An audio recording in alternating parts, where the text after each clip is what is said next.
Also got a new government in place and a new leadership team at the Department of Health and Social Care, and as it happens, two of our local MPs are going to be part of that leadership team, with Therese Coffey, the new Secretary of State, and Will Quince will have one of the ministerial portfolios, so we wish them both very well.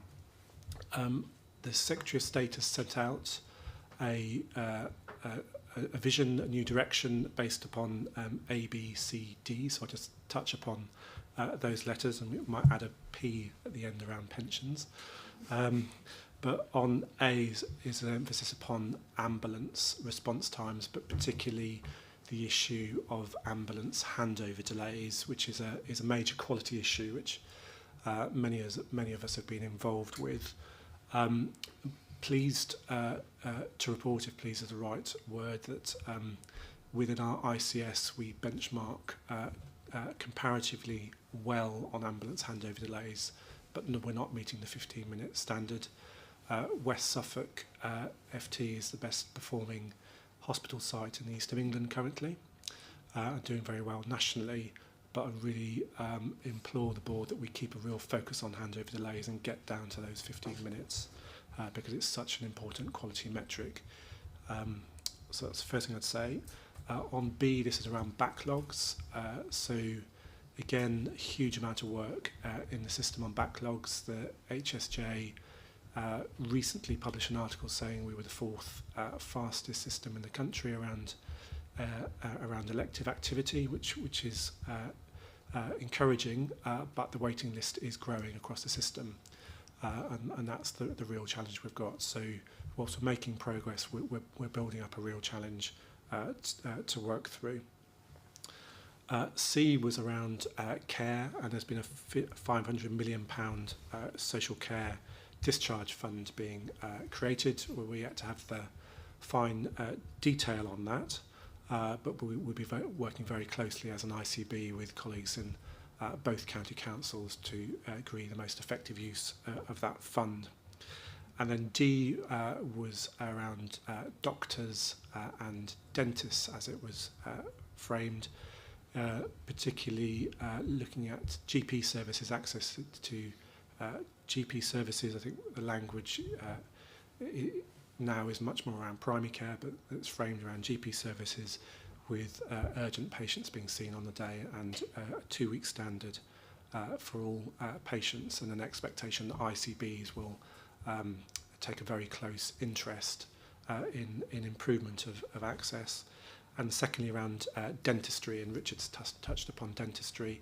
I think it'd be really helpful, Chair, to bring a paper actually to the next board to set out the many things we're doing. We've got some very exciting developments actually in the pipeline.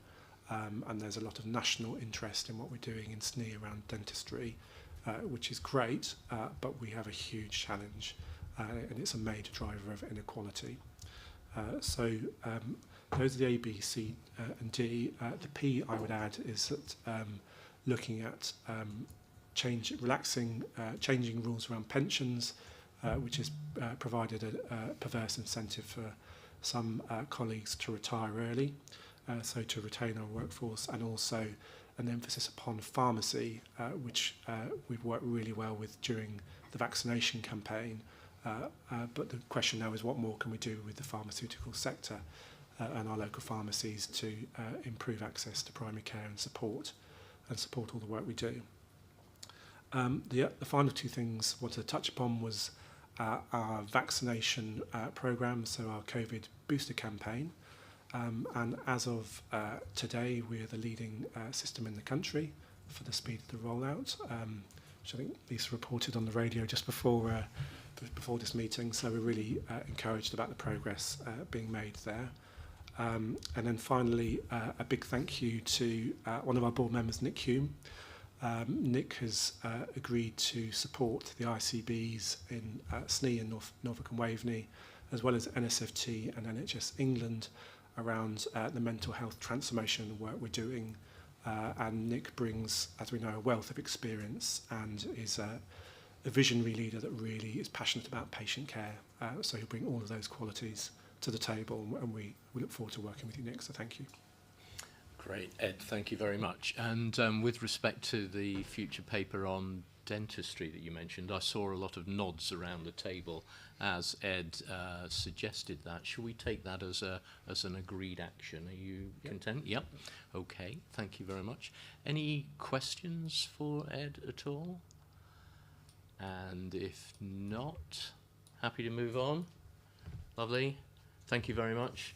Very encouraging report, Ed, in challenging times. So I think from the board's point of view, we're probably grateful for all that positive news, but also recognising that absolutely we mustn't be complacent. And I know you're not in any way suggesting that we would be or that we could be. So still a lot to do.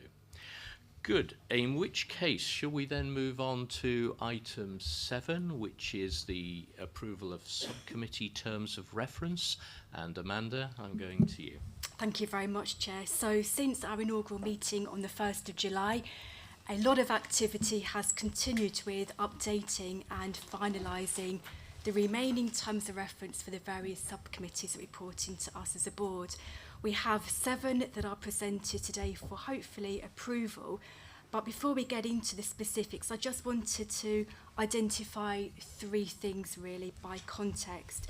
In terms of the varying styles of our terms of reference, I think there could be opportunity to further enhance the way it looks and consistency and the like.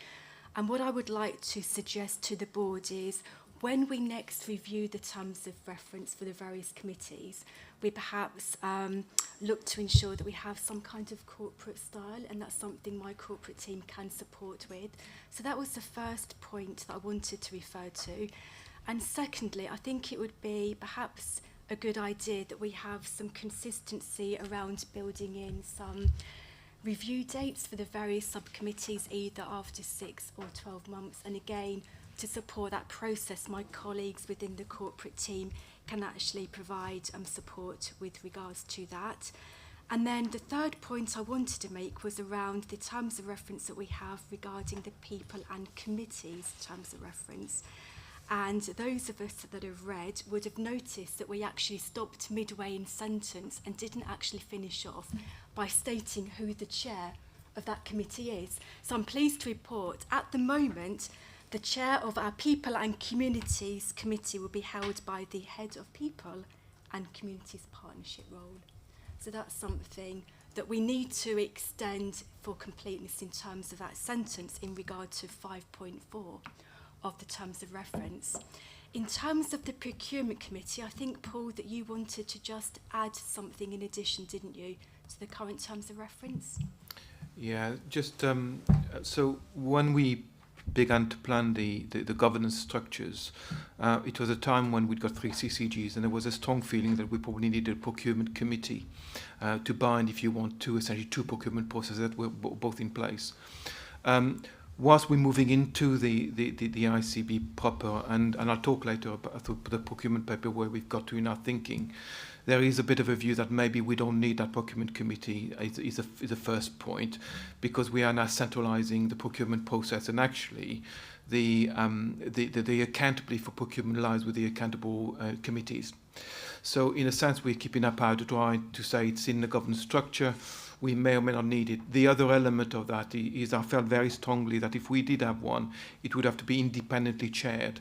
And as there is also a conversation around your name's capacity, it's worth waiting to see whether actually that conversation settles in terms of that future conversation. So I'm hoping for a further conversation on that, but I guess I would bring it back should we need a procurement committee in the future. Okay. Thank you very much, Paul. So by way of concluding the item, Chair, the terms of reference that we have presented today have been all kind of discussed by the relevant committee and the relevant chair. So they are, as we know, complete at the moment, obviously with the appropriate review period built in, but they are here today for hopefully the board to approve thus far. Okay. Thank you very much. Thank you very much, Amanda, and thank you, Paul. So with those suggestions, we are asked to receive, note, comment, and hopefully approve. Nick? I can't claim to have read every line on every term. I know that will come as a great shock to many colleagues. I suppose a more general point, if I may, Chair, that we're awaiting the operating framework in terms of clearly identifying the roles and responsibilities between national team, regional team and ICBs. I haven't seen anything, and I just wondered if there was any intelligence around the board as to whether or not that operating framework will change any of the roles and responsibilities at the ICB, and then that will require change of the terms of reference for any of the committees. Now, let me just see if anybody has that intelligence that Nick's requesting. But if the answer is no, that we don't, we could always still review in the event of influence, couldn't we? Over to you, Ed. Yeah. You've made the point. I was gonna... Right. Okay, so should we, are you happy with that approach, Nick? Yep, okay. And Steve?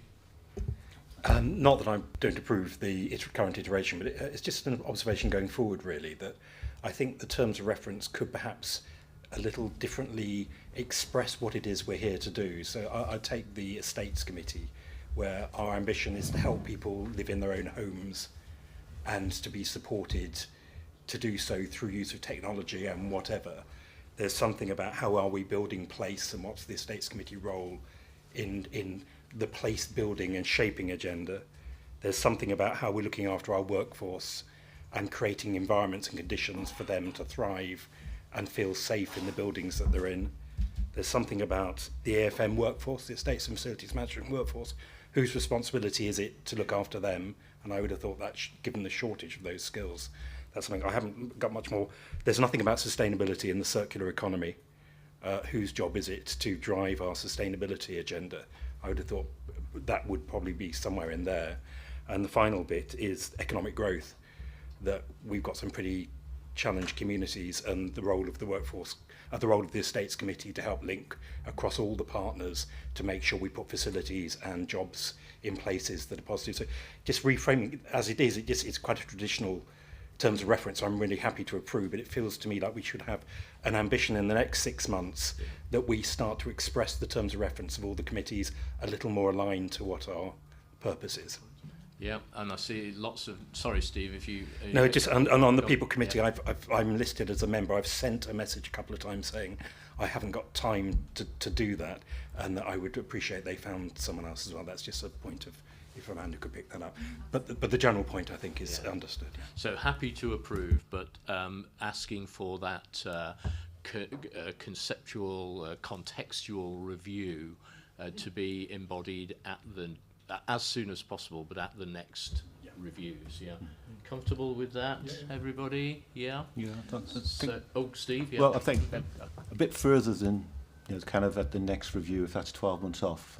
I think everything I've heard from everybody who's spoken is about some uncertainties about the environment in which we're operating in, some of the settling of our own enterprise, the getting used to different forms of language that have been inherited from different places. They're slightly different in different places. We want to kind of make that feel like it's as one.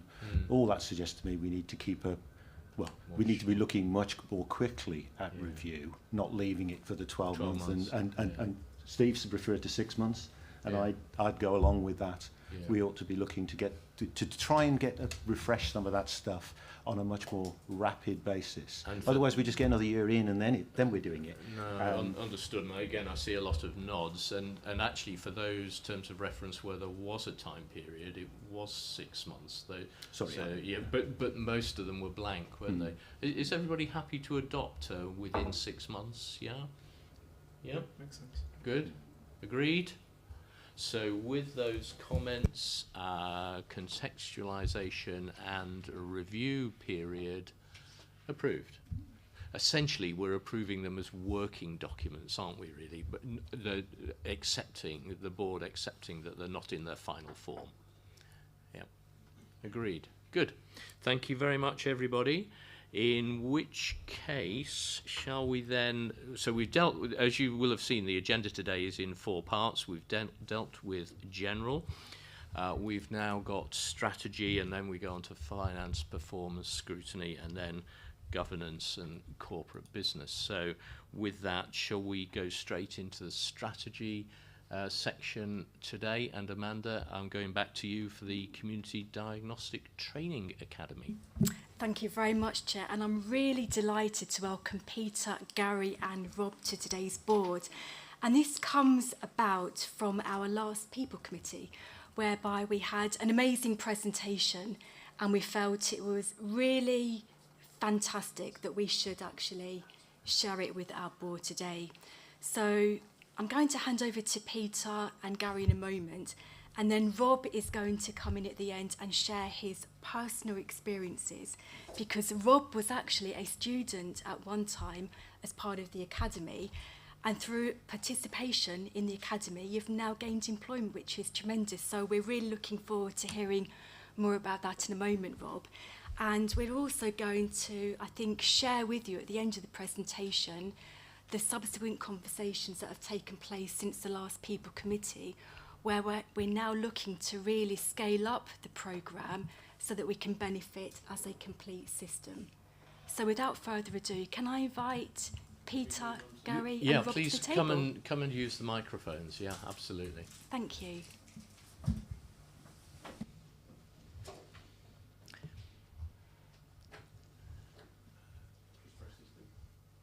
Okay, so all yours. Thank you. So thank you to Amanda for setting us up by saying we did a really good, tremendous presentation last time around, because now we've got a lot to live up to. So there's three of us here, and as Amanda says, Rob is now an employee at ESNEFT and has participated in this programme and come through out the other side as one of our substantive employees now.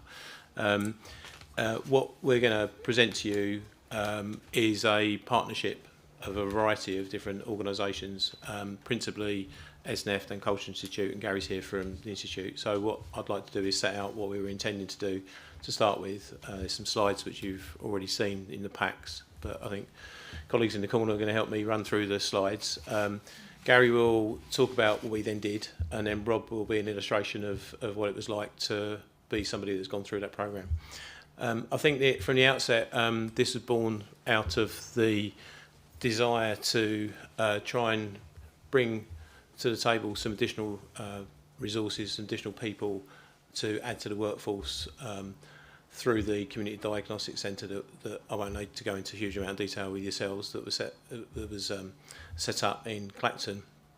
And if all we were going to do was just take our existing, spread it even thinner, then it would not give us a huge amount of benefit. So that this was a kind of part of a contributory factor to try and build a wider workforce. Initially to try into entry-level roles, but then use that as a stepping stone to start to develop more locally homegrown senior specialist skills. So can I ask you to start the slides, please? So that's pretty much what I have just said. The outset, we were looking to try and help contribute towards a great workforce for the Community Diagnostic Centre, or hub at the time. That came into being in July 2021. We set out to try and get some funding to put a programme together to coincide with the opening of the CDC. It was subject to government funding, and as with a lot of these things, it took quite a lot of time to get from the funding pot, which meant we started in November. Next slide, please. So, as I said, this was a joint venture between the two principal organisations, but also working with DWP job centres locally and the National Career Service. And it's part of a longer-term ambition to grow our own, which I think is a phrase that I hear often around tables like this, and certainly in my own organisation. The aim in the longer term was to physically develop a presence at Clacton, and we've got a training facility going in there now. I call it a training facility, that's probably an exaggeration, but a new training room there, and Culture Institute are busy moving in alongside us in terms of their own local learning shop, and moving it from probably a combination that wasn't really fit for purpose, something that is going to be more attractive for the local population to come and use. We applied for funding through something called the Community Renewal Fund, which came out of the what was the Levelling Up Communities local government department, and the focus of that funding was on Harlow and Tendring. it really neatly fit into what we were doing. And as I said, the initial focus was on those entry level roles, band 2s, band 3s, that we needed to support. Next slide, please. So in the bid, we said we would do the following. So we said that we would work with 133 adult participants. I'm not sure where 133 came from, it's an odd figure, but we said that. And of those, we would support 90 people into employment. That's been adjusted slightly, of which 50 would be into NHS roles.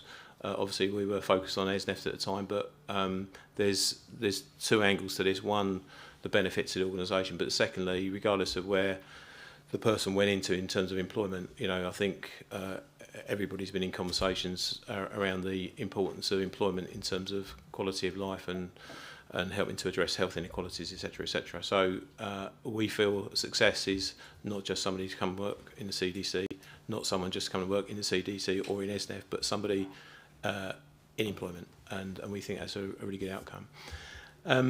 I won't go through all of those words, but I think I know Mr. Fairley over there from a previous existence, and we've both worked in economic development and in the world of employment programs in the past. And a lot of them are well-meaning. A lot of employment programs through things like European Social Fund have come and gone, etc. The difference between this and a lot of those is there's jobs. So at the heart of this is there are real jobs, real outcomes for people, rather than just putting people through employability, soft skill training, etc., and then leave people hanging at the end of it. So there's been a real opportunity here. Next slide, please. So we wanted to do several things. One of which is to people into employment, and I've talked about that. Secondly, was to look at the zone and what people might need, what might be able to go on. We were very interested in exploring the potential for appropriate apprenticeship standards to enable people to go into diagnostics further up. So we want to develop the radiographers of the future. So we wanted to investigate a new Trailblazer apprenticeship standard, and Gary will talk about that in a minute.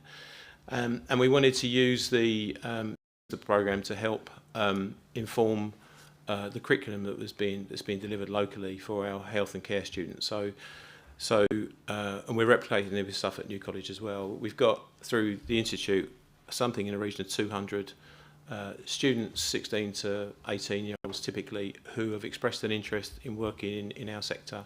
They're on BTEC courses currently, level 2 and level 3 in health and care. There'll be T levels at some stage in the near future. So the question was, how are we capturing those? How are we helping to inform what they're learning, so they're learning the kind of things that we need when we accept them into employment locally?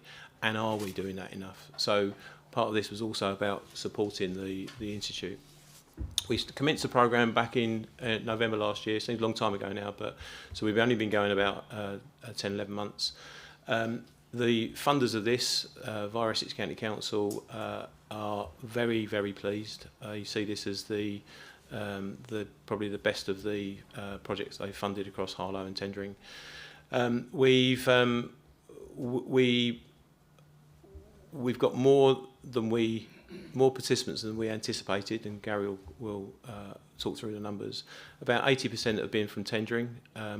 We haven't been dogmatic about this. The rest of them have come probably from Colchester Borough, and about half of those people have come from a background of being unemployed.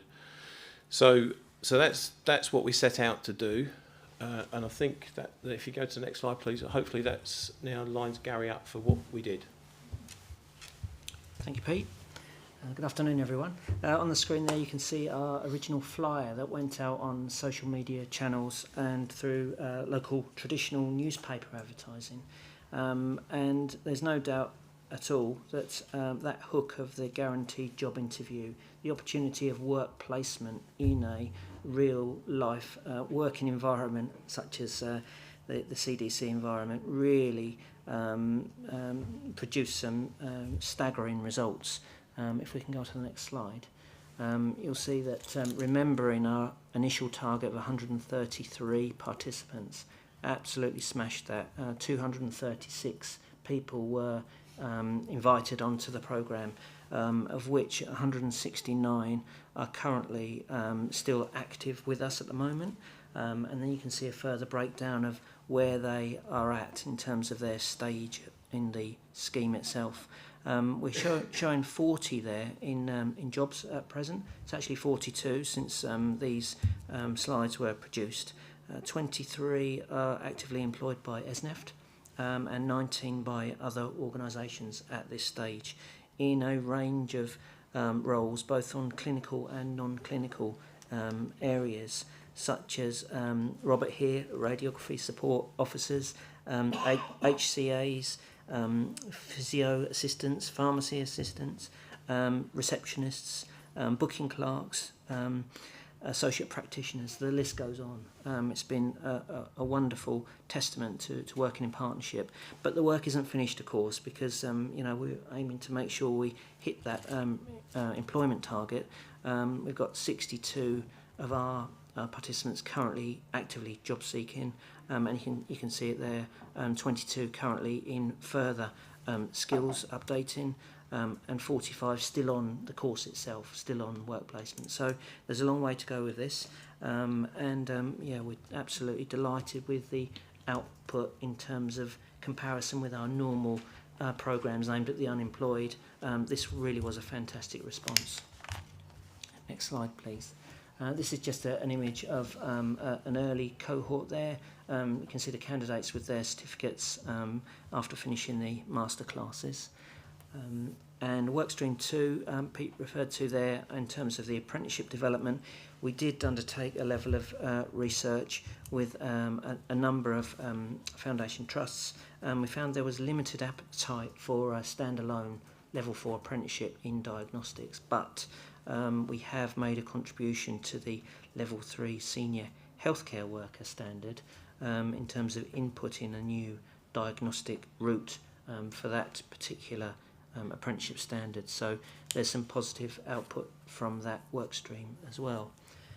Lastly, work stream 3, we are entirely grateful to colleagues at ESNEFT for contributing to our curriculum development at the college. As it says on the screen there, we've been able to replace some modules within our course programme to better align our provision to what the hospital needs in terms of their future workforce. So without further ado, time is against us. I think I'll pass over to Robert to give you a bit of an idea of what it was like actually on the programme. Yeah, what it was, I'm an accountant by trade, and found myself out of work just before the pandemic, and I didn't really know what I was going to do with my life. I then lost my mother to pancreatic cancer, and I really didn't know where to go, and luckily by chance at the job centre I was introduced to this course, and the first question they asked is, did I want to do something business or clinical? And I thought, I've worked in business all my life, why not do something clinical? So when I actually started the course, I was quite surprised that I could do something that I've never done before. And with the master classes, which sort of give us a basic understanding of what we're going to do. But the main thing, which was very interesting, is when we were actually out on placement, we were able to go to so many different departments and see exactly, what you can do at a hospital. And I think there's a lot of talented people who would never even think of joining the NHS. And I think that's what this course did for me. It sort of gave me a chance to do something which I'd never even think of doing. At first I thought I'll do admin because I know it, but to be given that chance to do the clinical side, it was amazing. And then finally, after going on the different placements, I was given an interview, and I got the job of a radiology support officer. So my next aim is to work my way up. I'm a band 2, and one day I'll be a band 8. And you're never too old, because I'm 49 now, and I thought, changing careers at such an older age, can you do it? I think it does take some balls to do it, but it can be done. And I'm not going to stay at band 2. I will work my way up, whether it be as an assistant practitioner, or even if there's some sort of funding to help. Once I'm in the NHS now, but I'm willing to sort of build from where I've been given this chance. And I think that's the main purpose of what we're doing here now. Thank you. Thank you. Which I think brings back to me. So that kind of leaves us with a question in terms of what next. So there's several strands of this. So there's firstly a job to do with what we started. So we've got 40 something people that we've still got on the programme. We've got a number of people that we're actively helping to look for employment. So this isn't where they finished and they just get left alone and we hope that they answer an ad in a newspaper. This is, we're on the phone to them, we're supporting them with their job applications. There's a promise of a guaranteed job interview at the end of the programme by participating. Not necessarily a job, but a job interview, and then they've got to compete with others. So we need to continue and finish off the cohorts of participants we've got at the moment. There's exactly what Rob's described. Rob was saying earlier that he'd like to be a radiographer. So there's a job to do in terms of having secured people into employment at ESNEF. We need to keep them, and so there's a kind of retention issue there, and how we might use the likes of apprenticeship standards to provide a pathway funded by us as an employer through the apprenticeship levy to get people into those roles that Rob aspires to do. So there's the kind of let's finish the job we've started, but there's also an opportunity for us to expand this to other environments and other geographies. And so Amanda's team, Gary and myself, have been looking at the potential opportunities elsewhere. We've had conversations with Andrew recently about some of the more ambitious kind of things that we might do. At the moment we're looking at potentially replicating what we've done around the Diagnostics Academy at Ipswich and in West Suffolk. And we're also looking at, in Colchester, targeting not a job area but a community of people. So we've been engaged with the various representatives of the armed services in Colchester and with it's called the Career Transition Partnership, and we've agreed with them to explore the potential for something not dissimilar to this, but actually focused on the family dependents of armed forces personnel and veterans, and look for what they believe are the kind of roles that they would be interested in around clerical administrative type functions. So the common denominator would be still intensive support, work placement opportunities, master classes, but the jobs at the end of it would be slightly different and the content of those would be slightly different. But we believe that there's an opportunity here to do this on a number of occasions elsewhere around the footprint with support. Thank you. That's great. Thank you very, very much. And what an inspirational story, or actually stories, isn't it? And hitting so many buttons as well. Frida, shall I come to you first? Yeah. Yeah, I just want to say thank you for your presentation. As the chair said, it's very inspirational and it's fantastic, actually. And Rob, listen to your experience and how you went from unemployment into employment and you're actually enjoying it in the NHS is just really inspiring, actually. I just would like to say that in terms of general practice, where are you? Can you come to us as well? Because there's a huge workforce issue as well in general practice, and with the recent announcement by the new Secretary of State, there's a role called GP assistant, which I think we're all trying, as GPs, trying to work out what that means to us. I should imagine it's an administrative role with partial clinical experience from what I've read. So it would suit this curriculum really well. So I'm just wondering if perhaps that's something that we could discuss with yourselves, and because I think we could utilise this, particularly with the funding that's offered for GP assistants now. It's just literally come out this week. But thank you, all of you.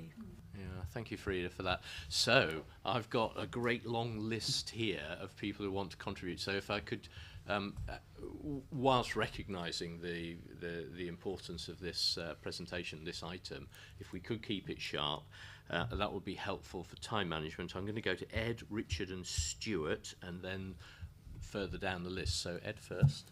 Great, absolutely inspirational, so thank you.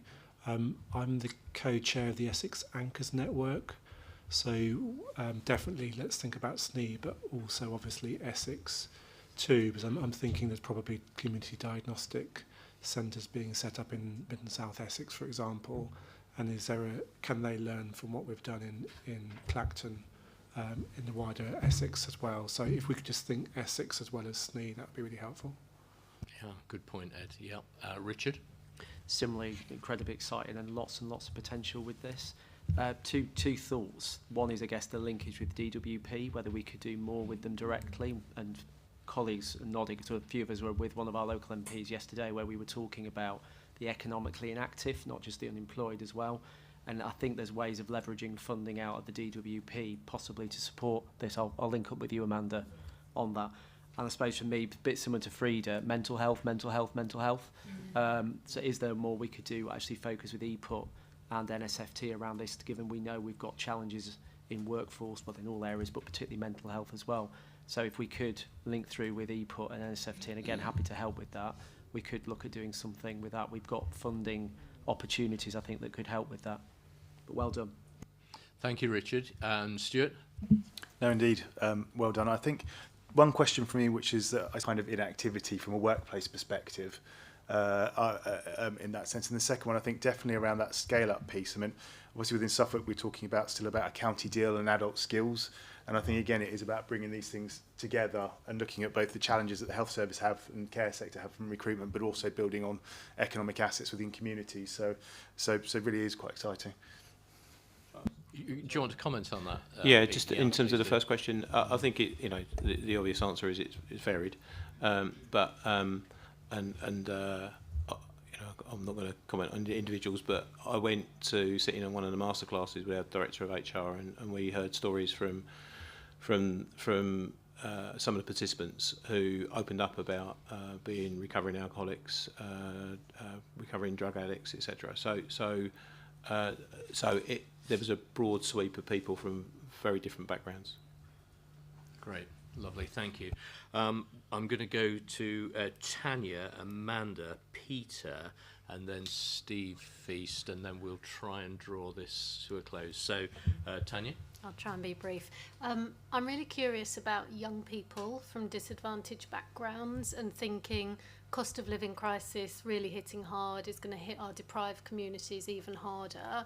What's your attraction strategy, if anything, to actually get those young people into work? So I could have bored you all afternoon if you wanted to hear all of the things that we're doing. So this is kind of one segment of a wider programme of widening participation that we're working with the Institute and other organisations on. So we've got a variety of different programmes through masterclasses aimed at school, our trust over the course of the academic year. We've got the work placements for FE students from the Institute, and we're replicating that with Suffolk New College, so probably about 60 to 70 from each, and dedicated activity with the schools that serve our disadvantaged communities. So we're trying to bring two things together, the kind of practical and what we say in reports that we're going to do, and actually target those schools, the likes of Clacton Coastal Academy, etc., who have now got on their doorstep, Clacton Coastal Academy, etc., who have now got on their doorstep, brand spanking new community diagnostic centre, which could inspire them. Thank you. Great, thank you very much, Amanda. Thank you very much, Chair. So it's really a question for Rob, but I don't expect an answer, Rob. But given your brilliant presentation, and thank you for sharing your experience, it was really, really good. You may wish to consider becoming a mentor for our future employees who are coming through the academy. I'm already a mentor, I think. Brilliant, because we know that it's great recruiting, but equally we need to be retaining, and I think you would be perfect. So just consideration. Done. It's a done deal. Done deal. Well, that's it. We'll minute that then. Peter. Yeah, thank you. And to echo, it's a fantastic project and a great outcome, so well done to everybody. So some thoughts on some of the questions in there. Would say social care as well. We've got huge challenges. The NHS is a great brand. For those that don't go on to get a job in the NHS, is there a way of making the connections into care? To build on Ed's point about the geography, Braintree, I think, is a relevant geography for you to think about. We struggle for people in there, and in terms of some of the job market, and yet lots of people in Braintree go into Colchester Hospital and Colchester in turn depends on the market there as well. So, and finally, we have a Nightingale Care Bursary as well, funded through the County Council as well. So again, there might be some links for us to synergies to promote there between the two.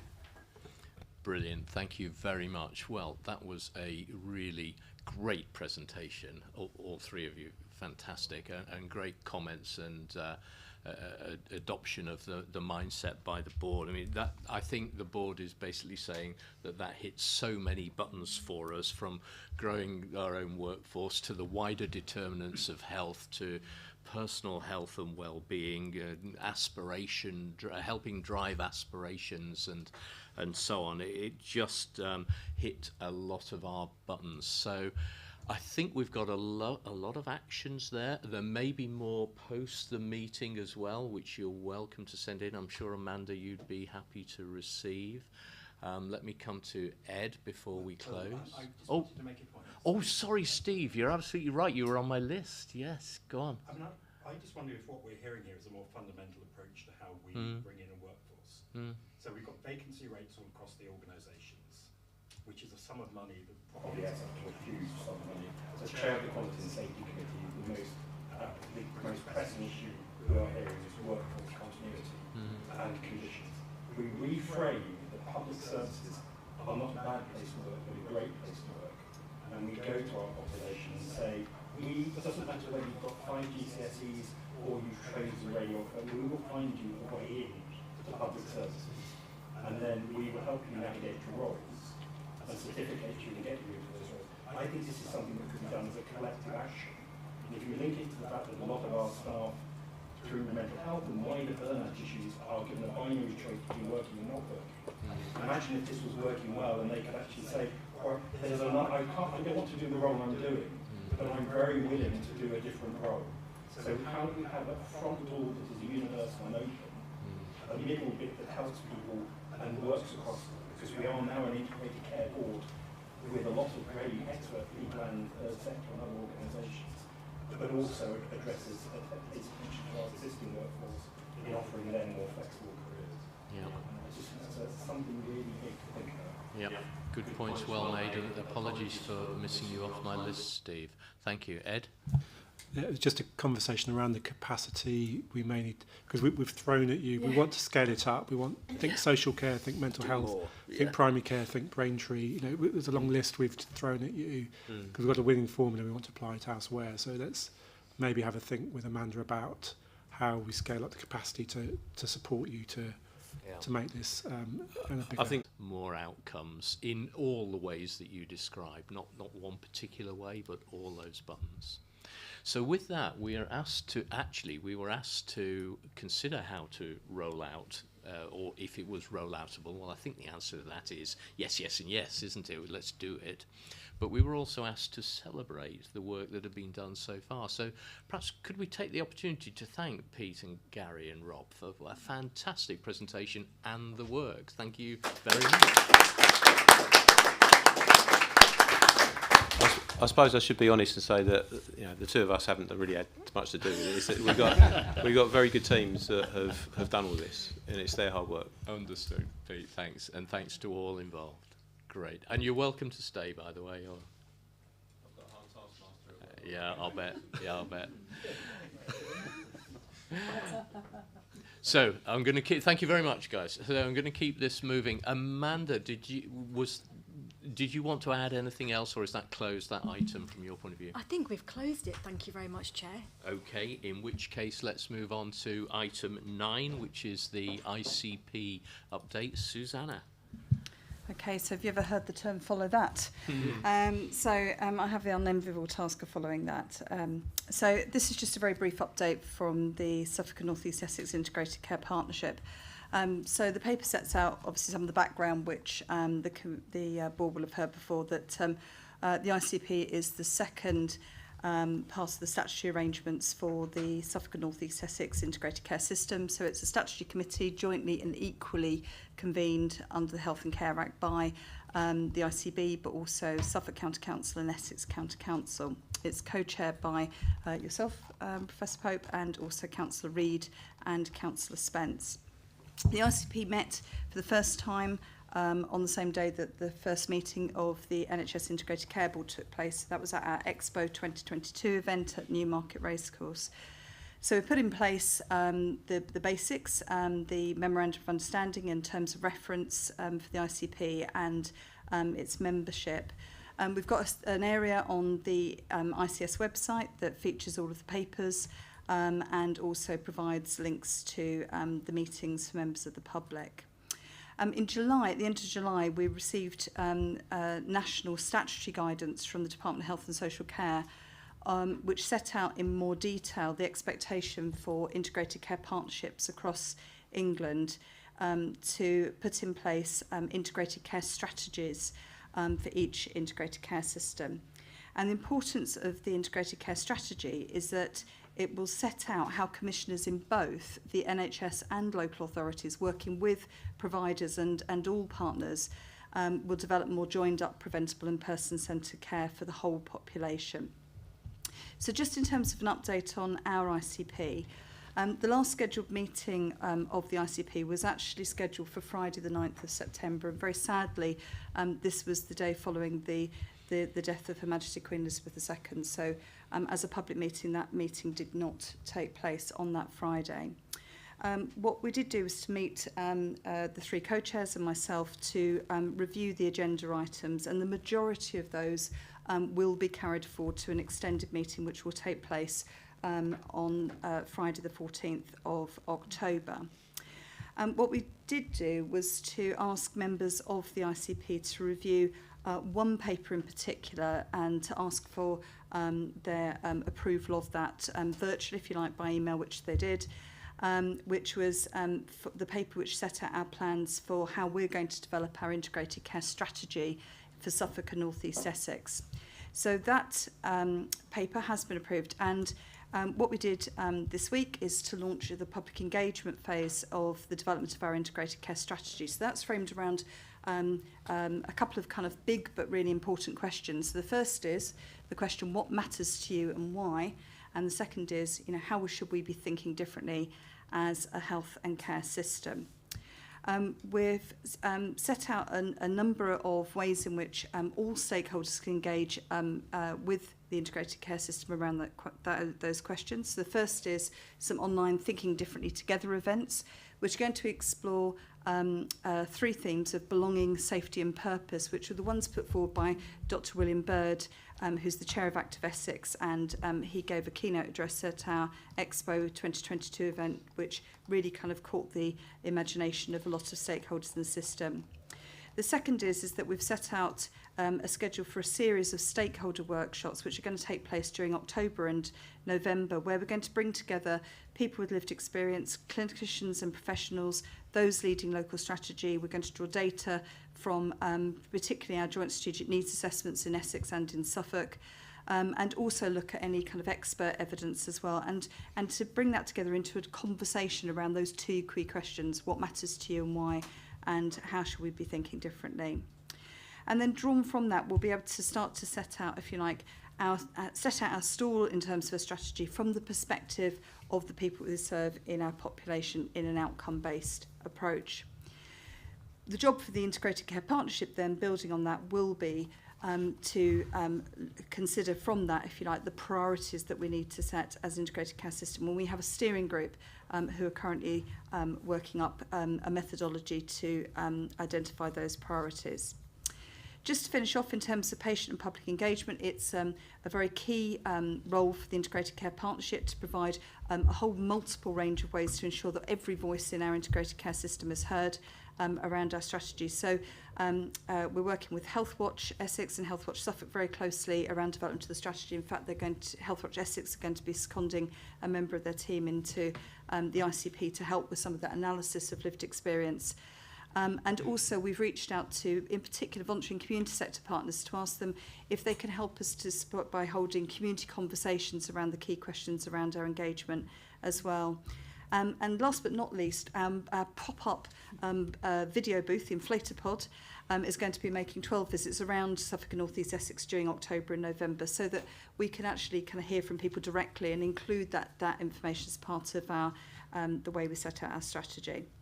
So we're now live, we're running as an ICP, we've had a little bit of a delay in terms of our meetings, but the work to develop our first integrated care strategy is well underway. Thank you, Chair. Thank you, Susanna. We are, as a board, asked to note and support, if we're so minded, the engagement as proposed. Any questions for Susanna? And are we happy to note and support as requested? All done. Thank you very much, Susanna. In which case, let's rapidly move on to the PHM strategy. Richard, over to you. You've got 5 recommendations, in fact, to adopt here, haven't you? Indeed. Colleagues hopefully have had a chance to have a look through the paper. I'll just give you the highlight background, and apologies to tell those to suck eggs, but there's a brief explanation of what population health management is. It's about using linked data to provide new insight and then taking linked actions to improve social, physical and mental health outcomes and the well-being of people within and across a defined population. At section 1.3, as always, NHS England have got some specific requirements for ICBs, particularly in this area. So you'll see the first one, which is quite technical in nature, and I'll come on to it a little bit more later in the paper. By April 23, we need to have in place the technical capability effectively to conduct population health management.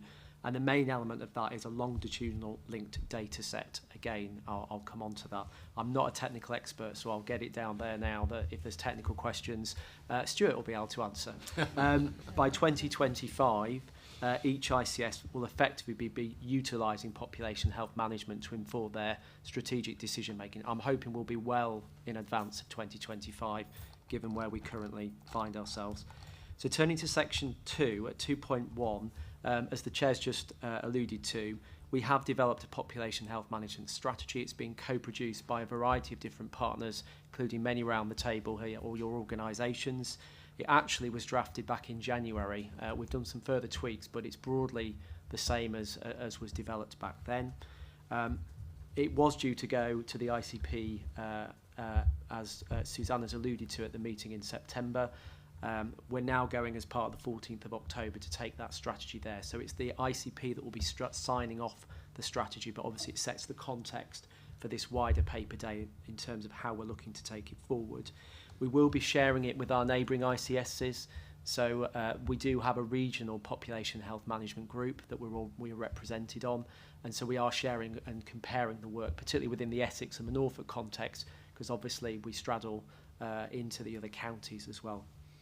Section 2.2 is the data set, so that linked data set I talked about that has to be in place by April 2023.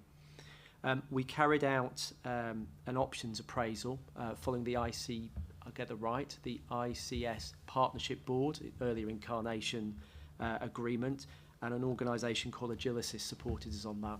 That recommended originally that we focus on the 2 organisations that actually were in our patch, which was Cerner and Nex.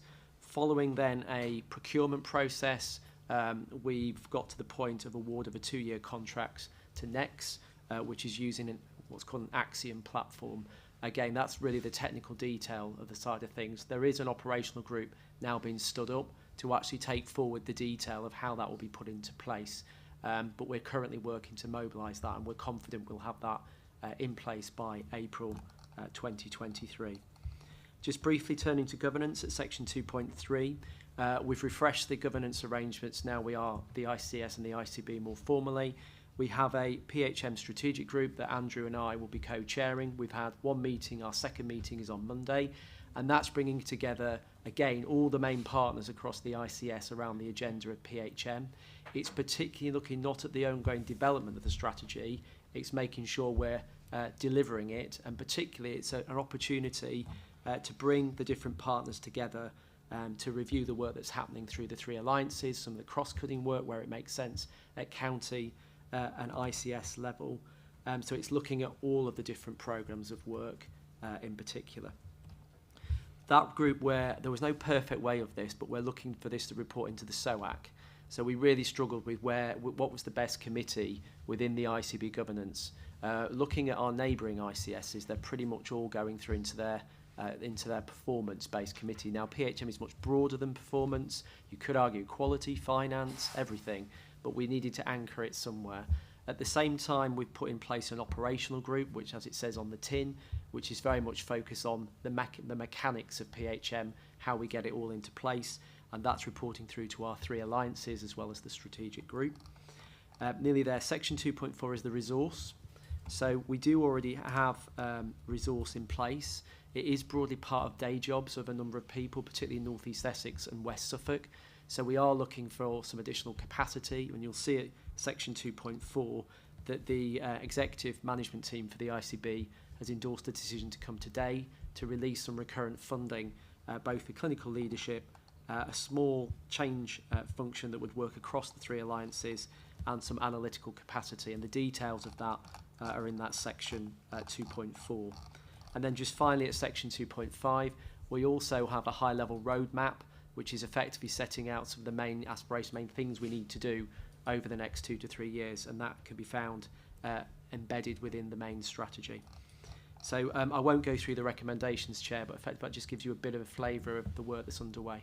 Thank you, Richard. Thank you for doing that so expeditiously as well. And I was hoping also to not have to read out all the recommendations. Shall we go, first of all, for questions, if there are any, for Richard? Steve and then Nick. I kind of gave you notice of this earlier.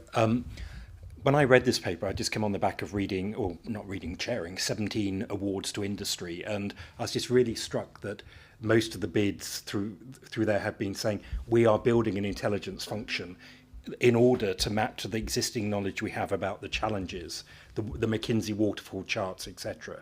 And it just strikes me we could end up learning more and more about our population whilst not actually bringing it to bear in terms of saying to partners, how do we turn this information into intelligence? And then what are the targets internally and across this board we will set that say that we'll either get more for the money we're spending, or the spend will go further in terms of inequalities, or we will save money that we can redistribute. And it just feels to me that kind of commercial aspect is missing from this, if you like.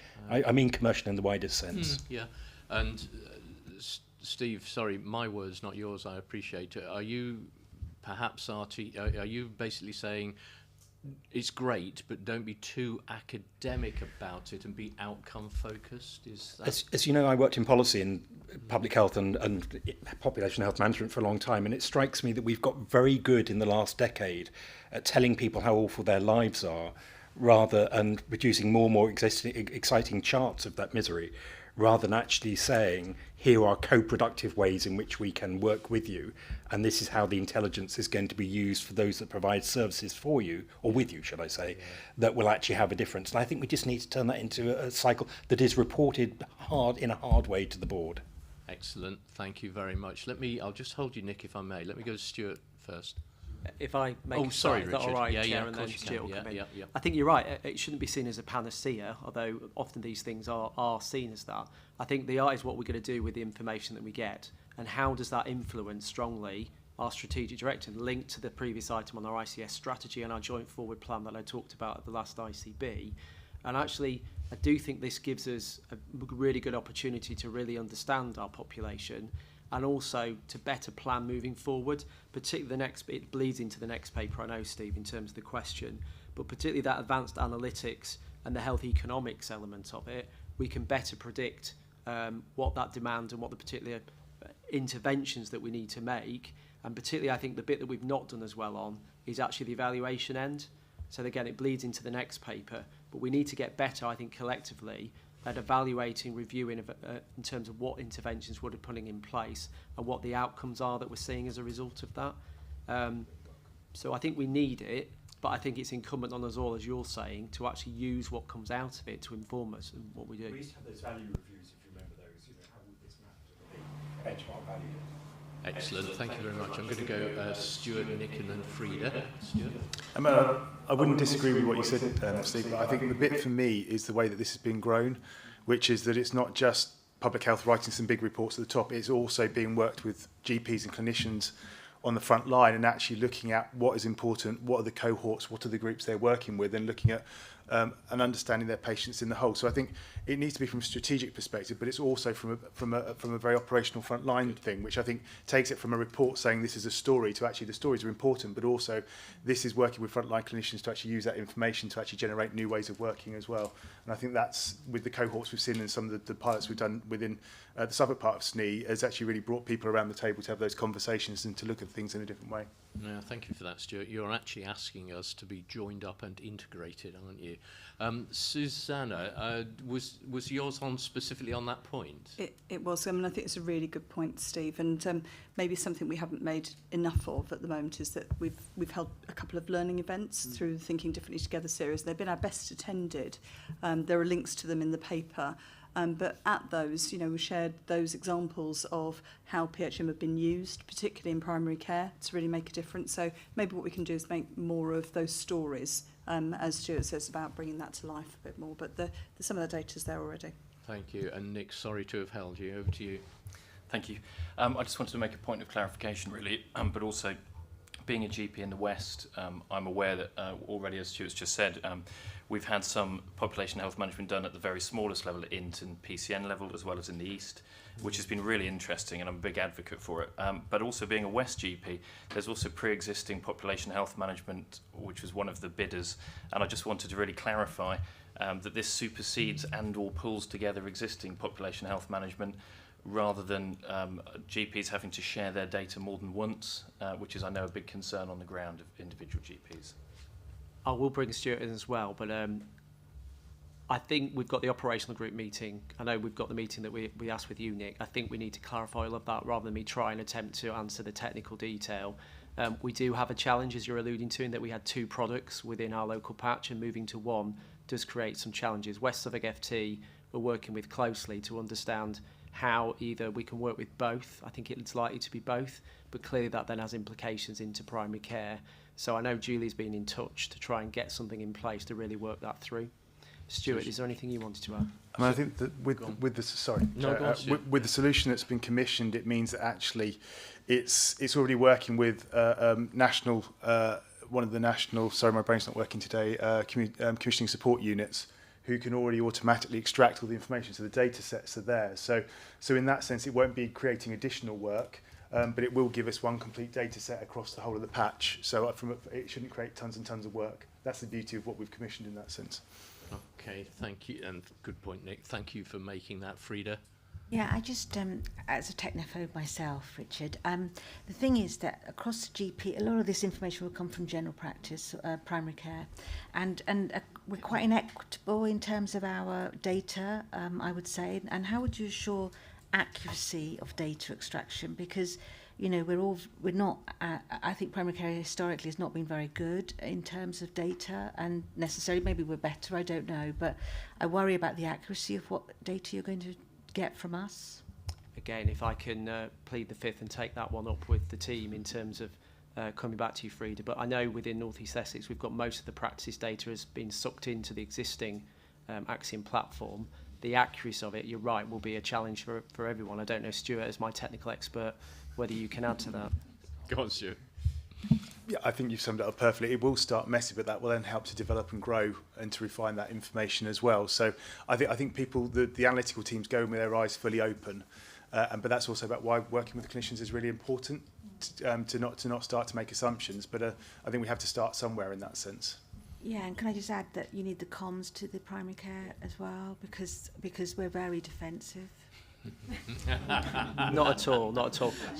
We do have, as part of the, we're bringing it here for decision ultimately, and then we are looking through the operational group at a clear comms plan, particularly out to primary care, and that will be slightly more nuanced for the reasons Nick's given around the fact we do have another platform already in the West. Okay. So with those really helpful, positive comments, actually, about this is a journey, isn't it? The board, I think, today has to ask itself, are we supportive of the 5 recommendations? It is 5, isn't it? Yeah, 5 recommendations to enable that journey, which actually we're not at the very beginning of, but which we're part way through, but we need to complete, if indeed it's ever completed, if it's an ongoing journey, isn't it? But are we then, with those comments that colleagues have made, are we content to support, and I'm just hoping you can save me a job here, all 5 recommendations on block, or do you want to go through them? Support all 5? Nods? Yeah? Okay. Good. Would it be possible to have some sort of follow-up at some point, say in 6 to 12 months, that says, how is it having an impact? Yeah. That's what I'm trying to say.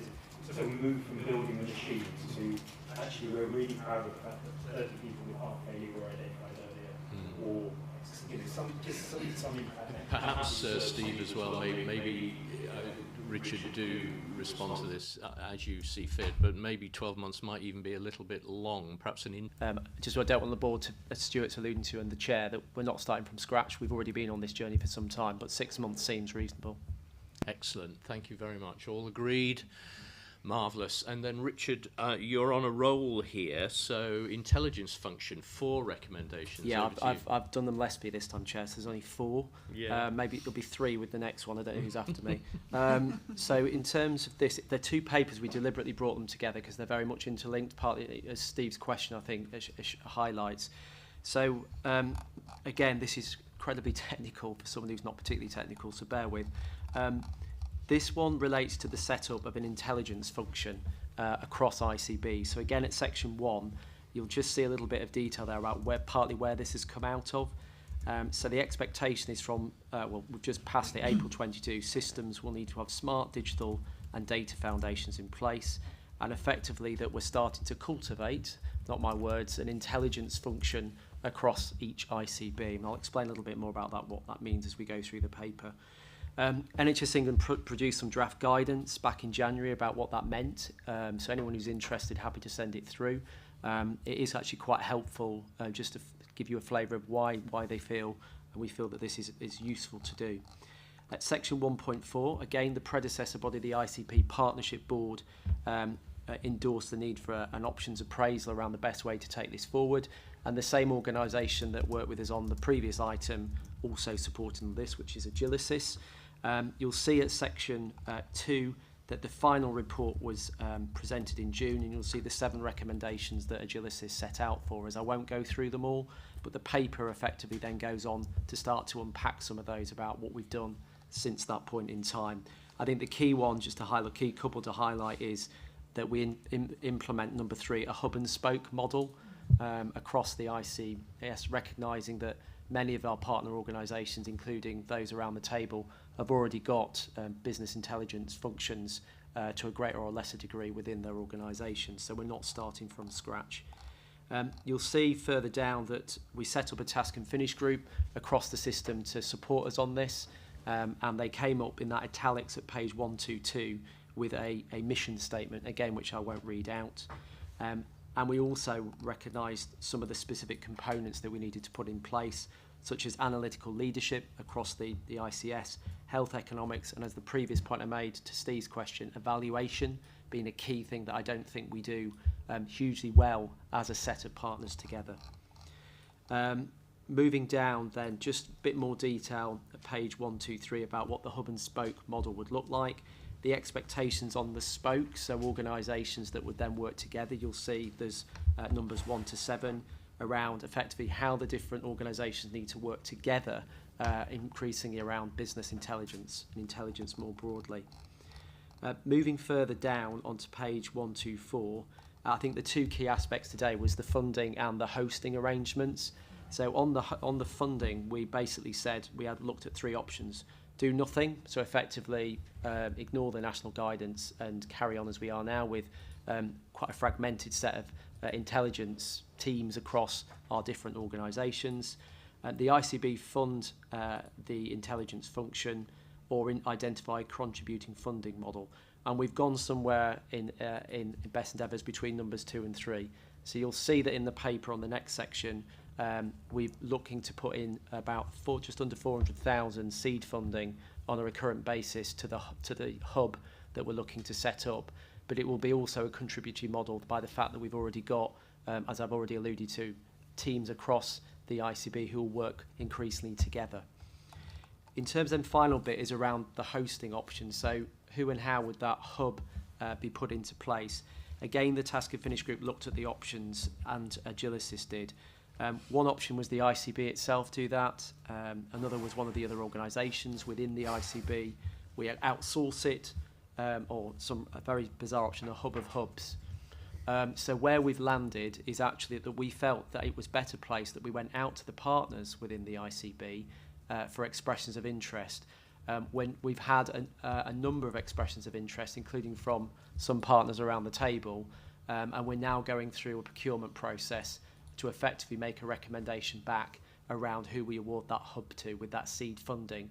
Now, just to be clear, they're not the kind of the master of intelligence then across the ICS, but they are the coordinator who will support across the different organisations.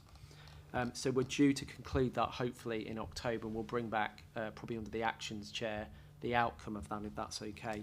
So this paper, 4 recommendations, is an update really just in terms of where we are with this, the resource ask, and the hub process that we're out to procurement on. Richard, thank you very much. Any questions for Richard? Steve? A mundane question. £383,000, is it in the budget? Yes, so Okay. I'm sure Chris can confirm, but we do have a funding pot that we went through both the SNE Directors of Finance Group and we got sign off through our exec management team, hopefully endorsing here today. Okay. Chris is busily nodding here. Did you want to add anything, Chris? Or? No, it was just something that was on the long list as part of planning that we went through a long process through internally in terms of what would the priorities be. And this was on there, so there's the budget available to support. Yeah. Okay, thank you very much. And Ed? Yeah, I'm very supportive. This is a great engine for collaboration as a system, isn't it? And bringing us all together, literally onto the same page. Just wanted to reference the programme director, Alex Royan. So he was working at number 10 Downing Street, then went on to bigger and greater things working for ESNEFT, for Nick, and now has reached the pinnacle working for the ICB. But he's incredibly talented and is someone that's going to really drive this forward very well. Thanks for the prompt, Ed. I should say that a massive thank you to Alex, who's reached the pinnacle now working for me on this piece of work. He's fantastic, Nick, so thank you for lending him to us. And on a serious note, we are ahead of the game. I know we like to be ahead of the game on this, comparably to many of our other neighbouring ICSs. And we are part of another regional group that's looking at this, and we're being asked to speak more broadly nationally on the work that we started off on this. So it's good news, hopefully. Okay, thank you very much. So with those sentiments, are we happy to take all 4 recommendations en bloc and approve, or shall we go through them one at a time? Everybody happy en bloc? I don't see anybody dissenting. Shall we say approved? Excellent, thank you very much. Thank you very much, Richard. Now, item 12, the Cassius presentation, we're not going to have today because of an apology in presentational terms. So we're going to carry that forward to the next meeting. That then takes us into the 3rd section, Finance, Performance and Strategy, with item 13. But before I go to Paul, let me just look around the table. If you're prompt, we are 10 minutes behind, but if we're prompt thereafter, do you want a 5-minute break, stretch your legs and do the necessary? Ed? Yeah. So it's just on the Cassius item. So it's a shame it's been postponed, but I understand the reasons why. Mm-hmm. But what I would have said if that paper had come is we should look at extending that model, if we can do, into the NHS context as well as into the system, because there's so many benefits that are coming through the Suffolk County Council approach that we need to look at. So we're just keen that whichever group it is within our governance starts looking at that question so that we don't waste time, because we've got an operational crisis and we need to take every trick, don't we? Yes, good point. And perhaps we should specifically ask for that to be covered at the next meeting when in the presentation. Yes, Peter? I wonder about doing a joint paper, because Essex also launched a care tech service in July 21, and it'd be interesting to get learnings from each one and where we can take it next.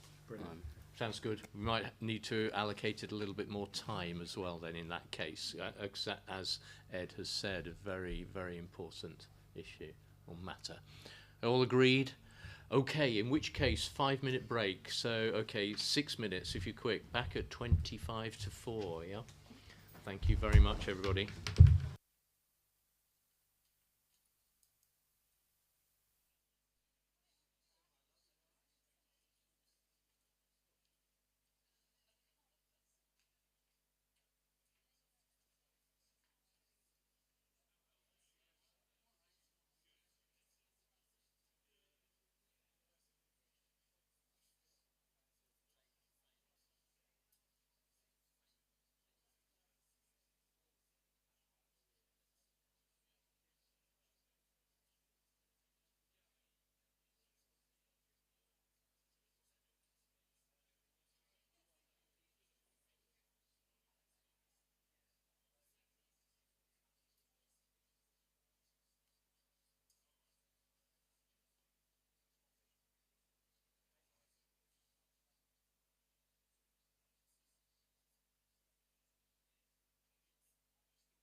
Right, let's crack on. Thank you very much. And we are into finance, performance and scrutiny. Item 13, the oversight framework. Paul, all yours. Thank you, Chair. Before I start, I suspect there'll be quite a lot of synergy in terms of the system intelligence function and what I'm about to talk about. But essentially, the focus of this paper is really to instruct, inform, appraise the board of the general direction of travel in respect of how our regulators are likely to be assessing us as an organisation. And there is still a high degree of uncertainty how that's going to work, and hopefully I'll talk you through some of the details of that. So just to start, it's absolutely evident, and it's part of our constitution, that our regulator will assess us on a yearly basis. And in order to do that, we were essentially directed to set up a System Oversight and Assurance Committee, which is essentially an interface between NHS England and ourselves. And to that effect, the committee is jointly chaired by NHS England and ourselves as we move forward. Technically, the SOAC had its first official meeting on the 6th of September, but has been meeting a few times in preparation to that, and I'll talk a little bit about where it's got to in its current thinking.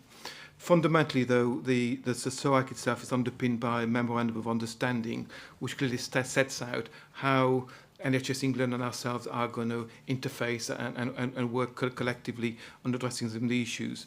And it's key to state that it is a progressive looks at us in 6 months' time, 3 months' time. How will they start to assess us whether we're performance ICB or not? And I'll prefer a number of views on that. The first one is really sits around the SOF framework, System Oversight Framework.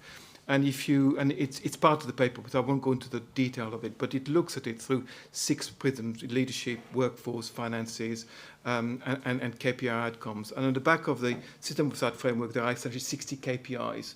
And what it does is start to segment those KPIs into the various domains. So that's the first point, and I'll come back to those in a minute when we talk about data and where we've got to with that. The second component that they are likely to look at is through the operational delivery plans for this year. So again, we've been set some ambitions around elective recovery, urgent care, maternity services, cancer, mental health. Okay, so they will look to see how well we perform the rest of the operational plans moving forward. And in fact, I think our next meeting, our regulators, around the 7th of November from memory. So one of those meetings is fast approaching. There's clearly the constitutional targets, and those have not gone away. But clearly, as we are in recovery, we end up in a position where we have differential outcomes. So we want to see 18 weeks, 95% RTT, but actually we are at 68%.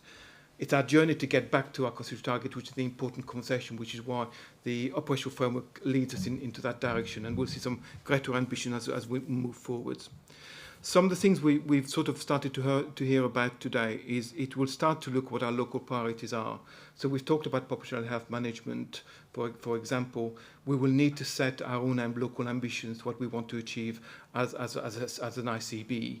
And again, I don't think we should necessarily be limited by those KPIs that have come up from health. Actually, we can set our own direction of travel as an ICB in terms of what our expectations, our ambitions are in terms of population health management and how we measure things. So increasingly that element will feature through the SOAC conversation. And I think, as Richard has stated earlier on, we've anchored some of that work into SOAC, which is why there's some synergy, and I think it makes sense to start doing that. We also need to be mindful, and Lisa will be able to talk about this far more than I can, but CQC are also looking how they're going to assess ICBs going forward and are developing a framework to do that. Now, it won't probably do it in the same way that it does our main providers, because it will not have if you want, an ability to direct us, but it will influence the way our regulators look at us in terms of how well we are performing as an ICB. And finally, there's a whole conversation about system maturity. Have we delivered the things we said we would deliver in terms of establishing our governance structures, how we work collectively, how we move things forward? So it's very likely that we'll look at it through all those lenses, but it is unclear how they're actually going to do it in practice. So there is a level of uncertainty, but we can start to predict maybe how they're going to start approaching it as a step forward. The second bit for me, and it was really, really important that we didn't start to create an absolute industry around performance and assurance. So you will see that our governance structure and our performance structure mirror each other. So within the document, you will see the governance structure, and there is an expectation through delegated accountability to those committees, they are equally accountable for that performance element, as well as transformation, as well in driving change, as well as reviewing, a variety of priorities. And it is those committees, so a set of SROs that feed back in SOAC. So that, if you want, is the how bit. At our last meeting on the 6th of September, as I said, we reviewed a number of things, and I'll come back to 2-3 things specifically in a second. But it decided not to escalate at this point to the ICB. I suspect it's early days at the moment, and we are still finding our feet in terms of the conversation we need to have. But I would press a couple of things. Probably the best way to summarize the last meeting was we really focused on probably 3 key things. Our search plan and our winter preparedness, which is really key and important, given the fact that we are likely to face a very difficult period of time. And so we were assured that we would go to the plans and we were, sort of developing those appropriately. There is another element around essentially urgent care framework, which we have submitted yesterday back to the regional team, which is going up to the national team today, which is actually a test of best practice across the system. And so we talked about that process and how that might influence our work program moving forward. And finally, Ed talked about our ambulance conveyancing standards, and we started a conversation with the East to start to understand what the recovery plan might start to look like. Slightly difficult position in the sense that they've not yet published their recovery plan formally, so difficult to talk here in details, but we are having that conversation at SOAG in terms of what does your recovery plan look like, how can we support that recovery plan, how can we make sure that our population get the best response possible. So again, just a bit of a flavour in terms of the conversation we are currently having. The whole purpose of that assessment is essentially where probably I should have started, which is to say, as an ICB, we are placed into a segment, and segment goes from 1 to 4. Segment 2, which is where we were placed in November, is you're doing well as an organisation, you've got a little bit more mature, a little bit more work to do, but you're not triggering a sub-3 position, which would attract a level of integrated support package into the system and not where we want to be. So default position segment 2, segment 3 and 4, you have to actively fall into that in terms of in terms of your performance. Segment 1 is an aspirational, and actually we would strive and have the ambition to be in segment 1. And I would suggest that it is the purpose of this ICB to make sure we have that ambition. My understanding is there is probably only one ICB nationally that have landed into segment 1, and that was Frimley. And my understanding, we marginally just missed on segment 1 as a system, because we are considered as a fairly high performing system generally. So again, segmentation is usually important and would be the marker of how we looked at moving forward. So finally, just a few other bits around the data. We took a bit of an ambitious step in so much that we didn't throw away all the data that we had, but we realized very quickly that we had to think about data very, very differently. And if you look at the current construct, or the current as was of the BI team, they were very focused on what I call bin counting, Excel spreadsheets, rather than the intelligent element of what we were trying to do.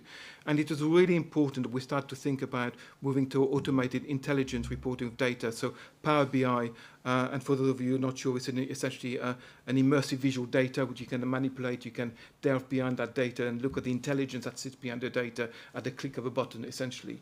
So the teams have been working really hard to start developing dashboard that allows to do that on a real time and look back basis. The other element which was really important is we don't often marry the data and the local intelligence. So through Power BI, we are now able for each of the committees to populate the narrative intelligence that matches the data performance. So what did you do last month? What are you doing this month? What impact is that having this month? And actually, what are your difficulties? What are your risk areas? And what do you need support with? It's very much the framework we are trying to develop on that basis. The other very key important thing for me, and we've had a conversation with the national team around making data count, which is around SPC, which is essentially is statistical process control, which essentially helps us to start thinking, looking at that very differently. And you'll notice within the data there are a number of icons starting to appear. One set of icons saying it's getting worse, one set of icons saying it's getting better, and this is where you need to be focused on. And one set of icons that says it's either getting better or worse. It's what's called spuddling. And actually, maybe we might choose to look at those. So it helps us to draw our eyes to where we need to be looking at in terms of the data and in terms of performance. Because otherwise, you'd end up talking about millions of data and actually not focusing maybe where you need to be. Some of that data, you'll notice, requires some setting of ambitions. So it's new sort of data. We've not had the committee conversation to say, what do we set our benchmark as? Some of the data hasn't had enough runs to have SPC charts, and that we'll translate as we move forward. And again, then there is a very big area, which is why I was very keen for the BI team to be freed up to supporting the committee to start developing local intelligence, local data that doesn't just reflect the soft KPIs, but much more than that in terms of the conversation we had around intelligence, for example. And we are developing training packages and work with the various committees. And from memory, our priorities are going to be probably quality, because that's one of the most complex ones. Alliances, because partnership is absolutely key, and mental health, because we know mental health is really challenged. So at the first out of the 10, those are the committees we are focusing on in terms of support. So getting to the data, and again, maybe there is an element of conversation with this board.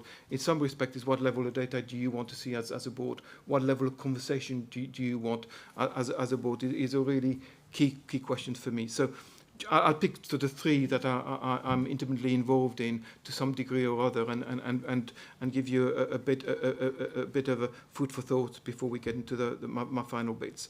So cancer, we remain one of the top performers in the region. Around 60 today and 31 days. But we know we've got a challenge because our 60 today a long way are going. Okay, so there is clearly an issue for the cancer committee to address, and they are working on that.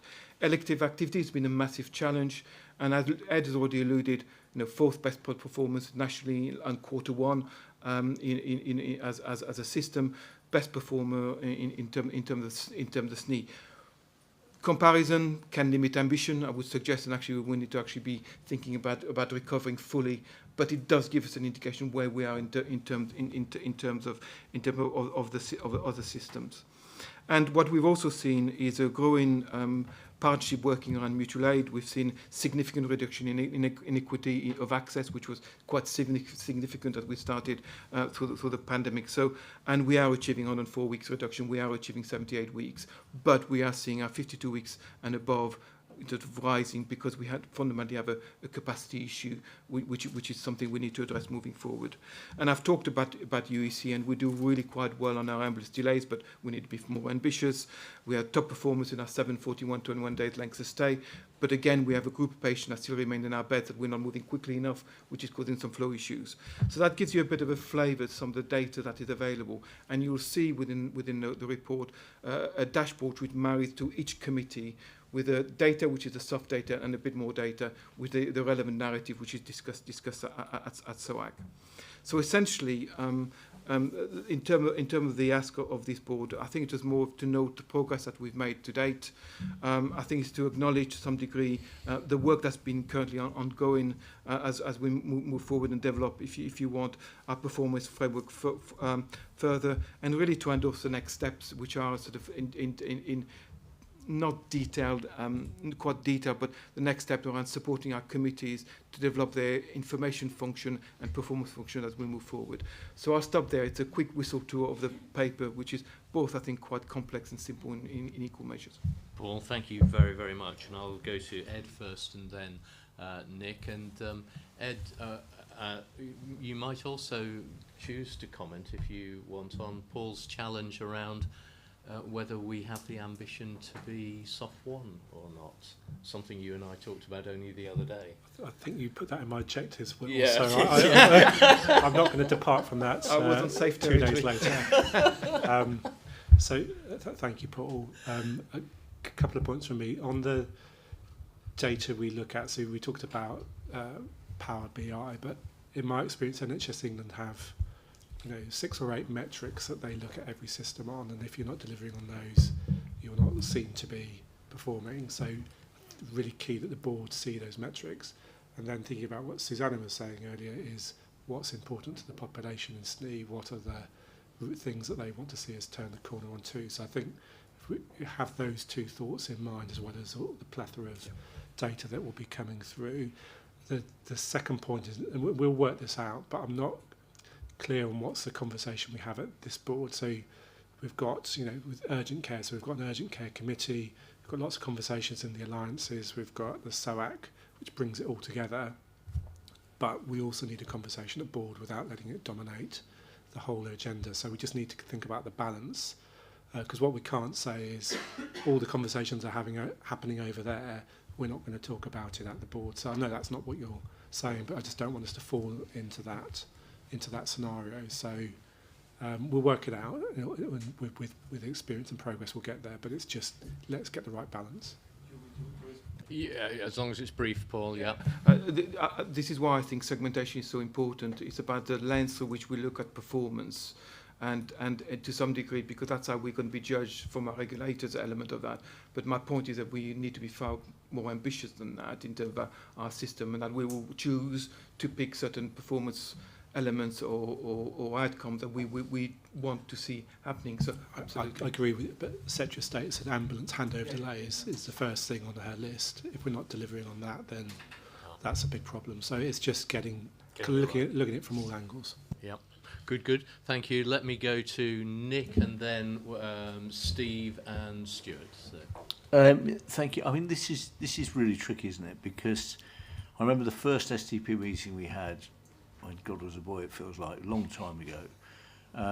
Somebody made the comment that partnership works at the speed of trust, and I've never forgotten that. And it's actually a quote from somewhere else, but it's slightly changed. I think the question, and we have this at every board, don't we? Whatever board we're part of. At what point do we trust the process of those people delivering? Because the one thing that will lead to failure is for any SOAG committee or anybody else to spend hours and hours and hours asking the same question that in any organisation has been asked 8 times. So a detailed analysis of ambulance delays on any of the acute sites is a waste of everybody's time, unless you believe we haven't done that. So I suppose it will affect the relationships, because it's just not going to be seen as valuable. For me, it's about the performance report that then feed into the board or the committees that identify those issues that are filtering up from providers, that identify whether that's primary, whether that's secondary, whether that's tertiary, whatever the issue is, that identify the issues that can only be solved through partnership. Because with the greatest respect to my colleagues in the room, there are lots of experts to move ambulances off forecourts in acute hospitals. It's kind of what we do. What we can't do is fix some of the system problems that result in that. So I think the whole performance piece, so it's how do those issues bubble up that only we can only solve together. I think your point about we have to create enough space to have the license to do the stuff that matters to the people that we serve. And the way that we do that is to keep regulators off our back. And the way that we might perceive that as providers is to keep the ICB off our back. That's unhelpful. So I think that there is a piece there, because we know that the vast majority of healthcare happening in this city now and across the country happens in primary care. When you look at the proportion of KPIs in primary care compared with the proportion of KPIs in every other aspect of health delivery, it's in no way proportionate. Is that right? I don't know if it's right or it's wrong, but it seems weird, doesn't it? That where the activity really happens, we pay the least attention. Where less activity happens, we have hours and hours and hours of attention. We have decisions to make about whether that feels appropriate for the local people that we serve.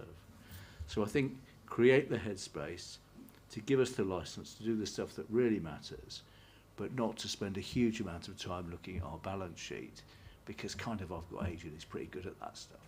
And that will develop, and that assurance and that trust piece will take time.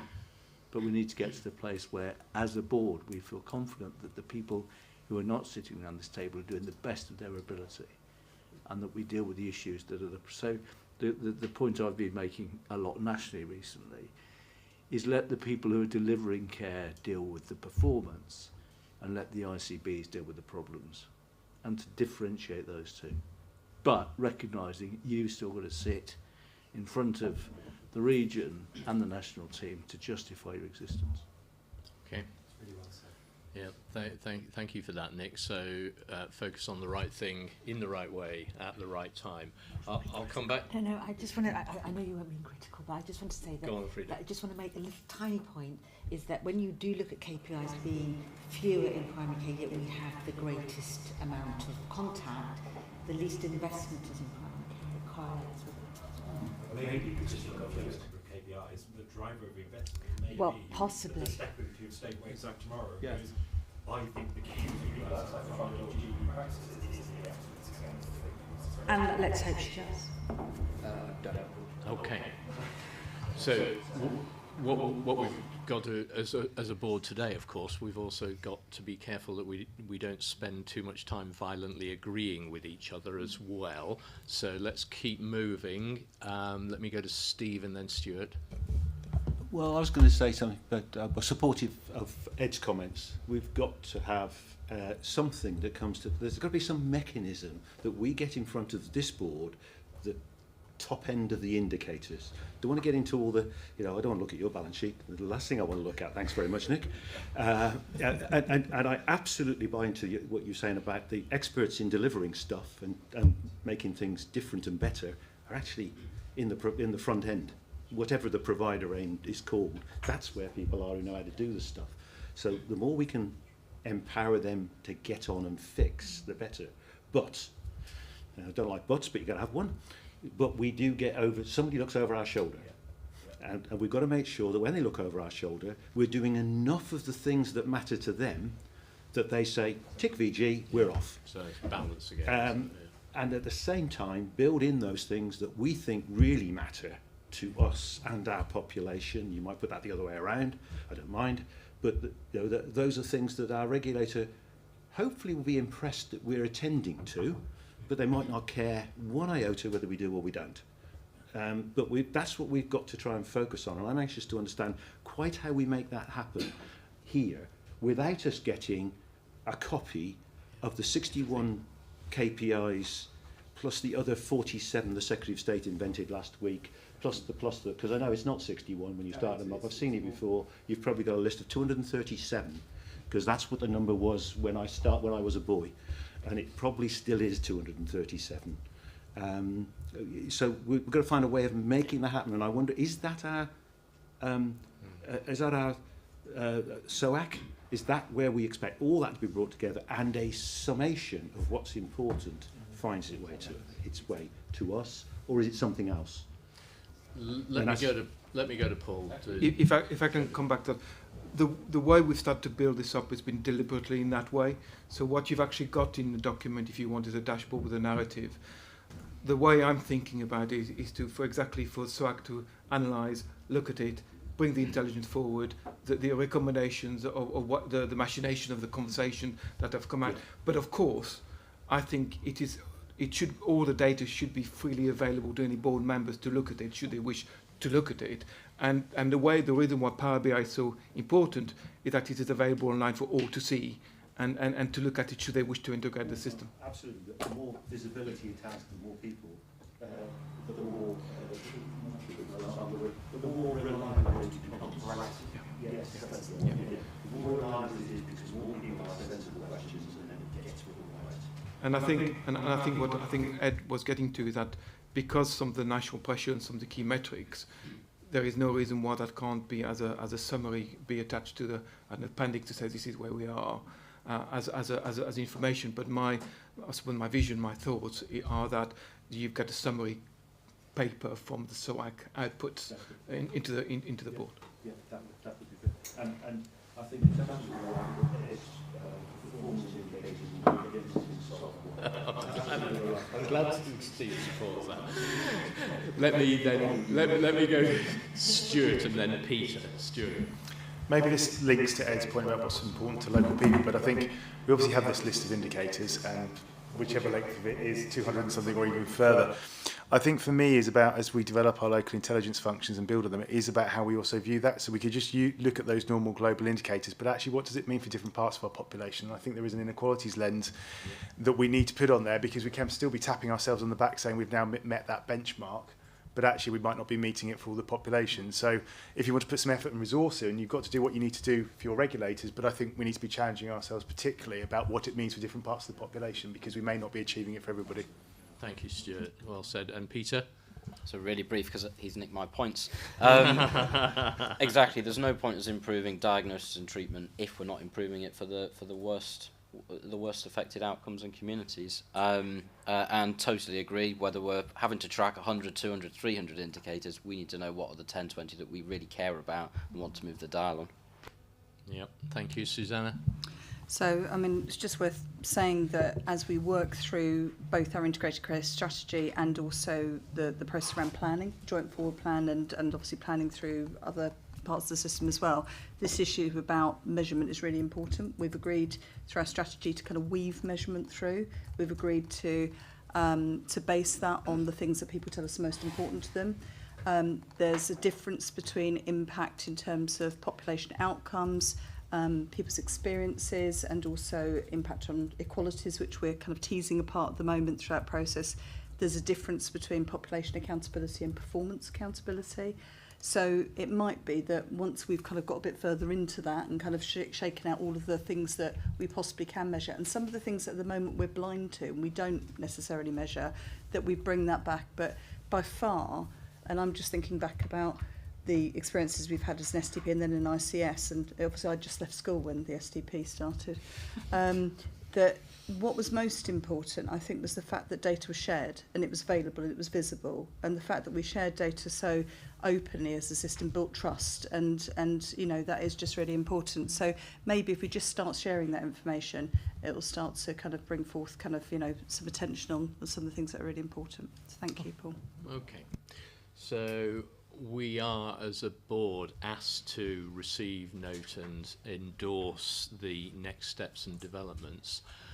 I think we're saying that yes to all those recommendations, but that also that we recognise the challenge of getting this right, and that this is a journey that we are on, and that getting balance right in many senses, actually, many different balancing points, is something that we've got to work hard on. And it'll work better if we learn to and behave in a trustworthy way, where we're trusting of each other with openness and transparency. And our ambition is to be SOF 1. Is that all agreed? Paul, when are we going to receive the outcome, the next steps? What's the plan from a board point of view? So there's a couple of things. You'll see within the report there is a next step bit on the BI team, and a bit of... Can you put your mic on?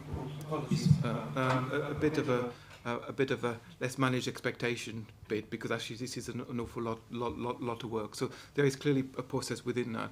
But certainly we can start to report the output of SWAC pretty quickly, because we have been running in that way anyway. One of the things I tested last SWAC was to say, is there anything you want to escalate? The answer was no, following a large conversation. The next item, which actually is so some similarities maybe here, Amanda, Board Assurance Framework. Over to you. Indeed, thank you very much, Chair. So this is our current Board Assurance Framework for September, and as we can see, we currently have something like 23 key strategic risks.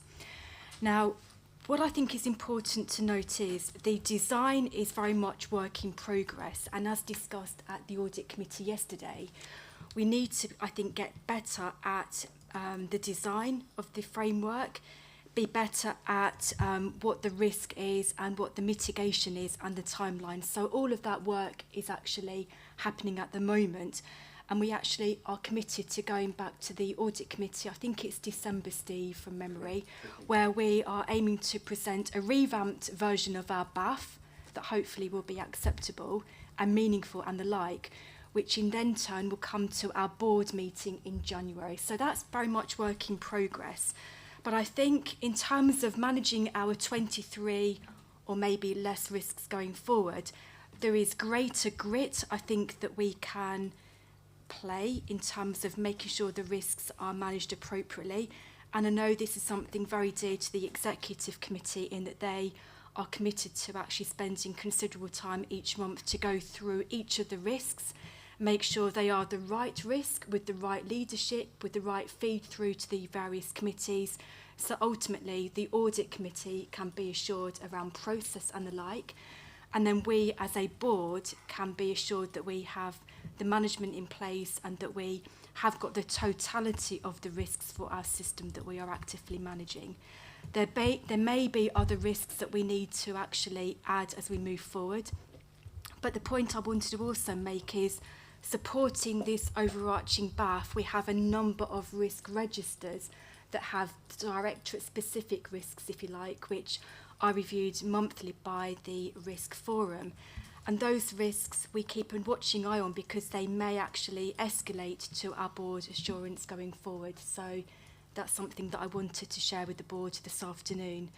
I don't know whether any of the risk owners wanted to amplify any current risks, but I think the point that I would want to underscore is each director is currently with the relevant committee, making sure they are the right risk, we have the right mitigation, and we have plans moving forward to actually proactively manage and the like.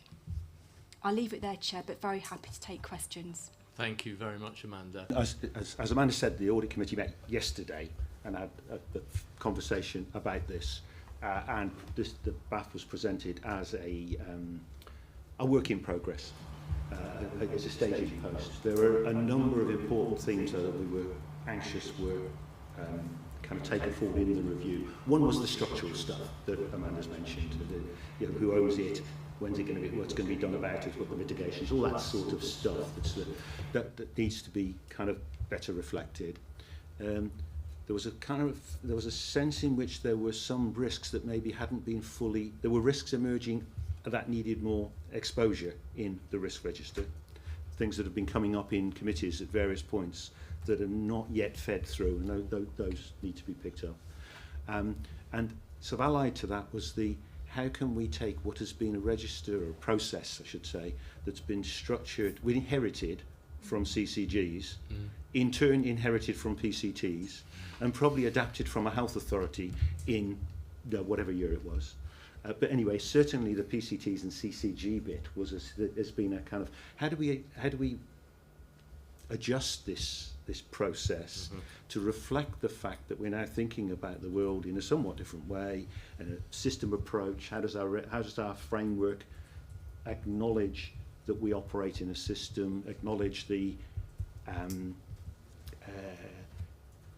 capabilities and independence of various of our partners to do their thing in their own place, and then somehow it's a bit like the performance thing that Nick was referring to earlier on. What do we bring up into this risk kind of conversation we might have here, which is system, not a repeat of something that's been handled by one of our component entities, if I put it that way.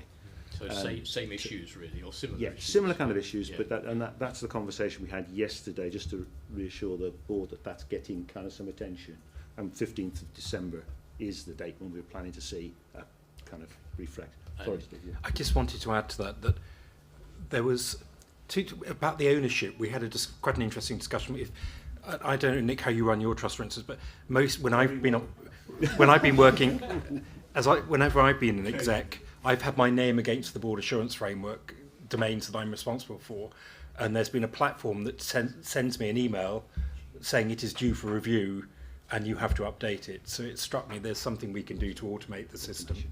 Yeah. But the other discussion we had, which I think is really important, which is, say, workforce, or say travellers and migrants, and think there's some collective things, isn't there, out there, that what's the equivalent at the ICP level? Because in a sense, there needs to be a mirror of the board assurance framework for the ICP that is saying these are system level risks that are going to be solved in a different type of way, that otherwise we'll just keep on building in ownership at the ICB, and that won't help you, I think, in the longer term. Okay, thank you, Steve. Ed, and then Nick. I was just building on Steve Clark's point. So the wording, the narrative around these risks are developed through ICB executives, but some of this is kind of organisational specific. So risks fall around maternity at Esneft. What's the ownership of that?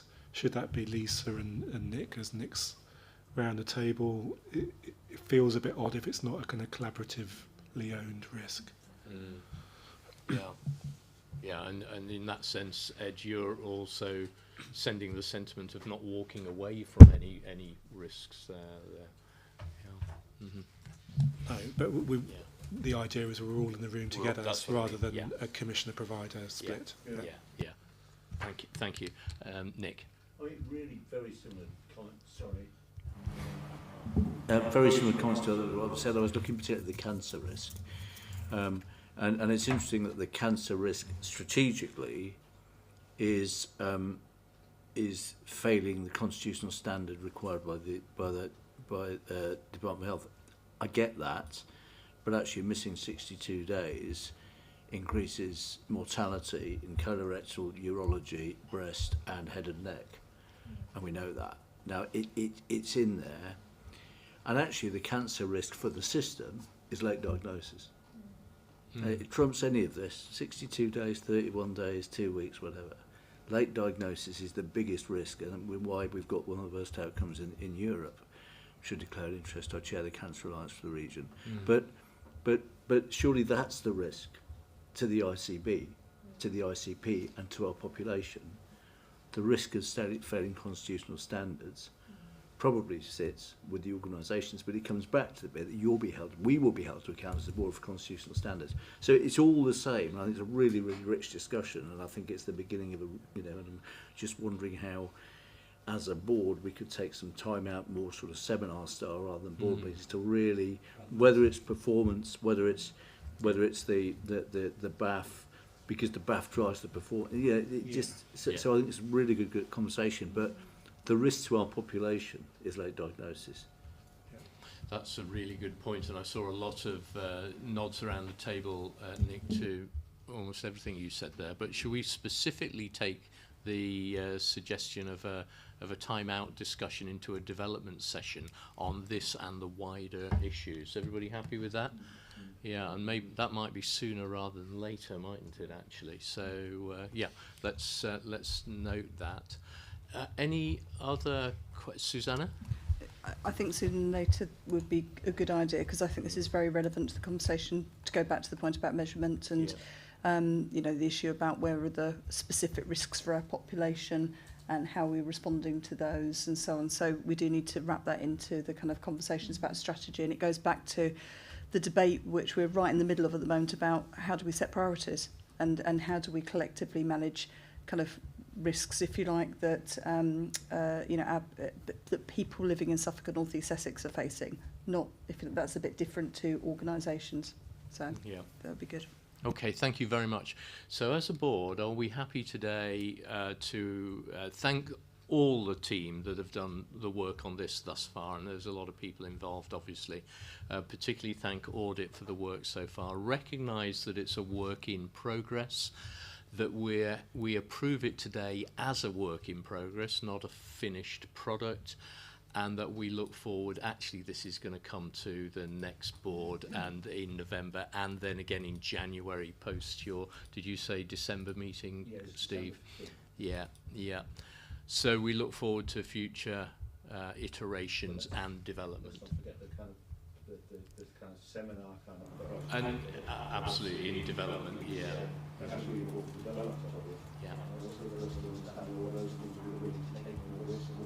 And let's see if we can get that into October or November, but we'll work on that. Okay. Thank you very much, everybody. In which case, then, let's go back to Paul for procurement. And Paul, I'll be brief. Yeah, you need to be brief for me. Thank you. Yeah, so I'll take the paper as read in that case and just pull out probably three things. The paper sort of showcases the amount of work that's been done to unify two systems together. So you've got a whole list of things that we've done and continue to do that to make sure there is one procurement approach across the ICB as opposed to two.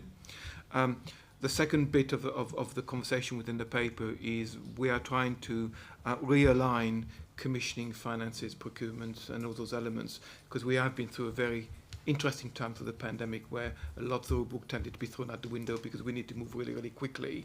And there is an opportunity to really start to think about how we systematically make sure we follow all the right rules and line everything up as we should. The third bit of the conversation within the paper is really what do you want to see at this board. So at the moment, it's being proposed that for you'd receive financial reviews, procurement reviews, what's in the pipeline. Any changes to provide the selection regime, for example, which is up and coming. So essentially, it's whether this gets reported here or whether it gets reported maybe to an audit committee, for example. And all the only thing that comes here is when there are decisions and sanctioning of awards, should we say, around procurement. So essentially, that's what the paper is asking. That's great. Any questions for Paul? Otherwise, we're asked to receive, note, acknowledge and then agree, if we're so minded, the proposed reporting structure. Everybody content? Marvellous. Agreed. Thank you very much. Let's then move on into our final section, governance and corporate business. The next paper is Lisa on the confirmation of key executive lead roles. Over to you, Lisa. Thank you. So as the paper states in 1.1, each ICB is required to identify executive members with explicit responsibility for 5 particular population groups and functions, and these are the first 5. We are expecting more to come from NHS England. So the 2.1 details the 5 areas: children and young people services, children and young people with SEND, safeguarding, learning disability and autism, and Down syndrome. And they've all, apart from Down syndrome, been responsibilities that were previously assigned to executive directors within CCGs. So we have taken a bit of a pragmatic approach and just continued that responsibility allocation.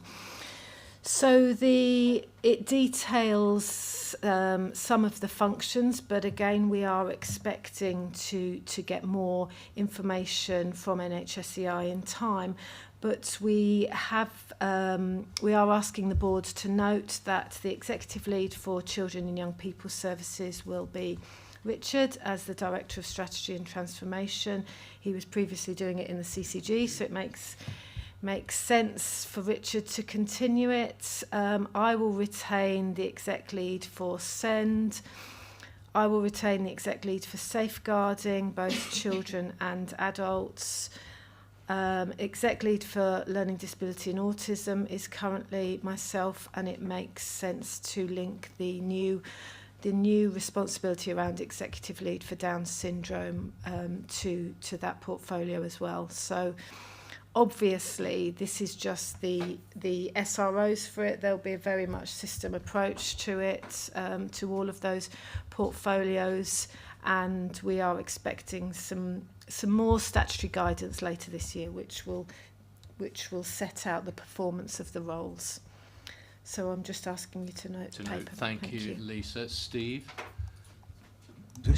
I'm perfectly content with the proposition that's there in terms of who gets the sort of lead roles. Hard luck this you got for most of them. I guess the only thing it's a recurring theme of today. My understanding is that most of these there are named individuals required in every one of our provider trusts that operate within the system, and there might be others besides that I'm not aware of.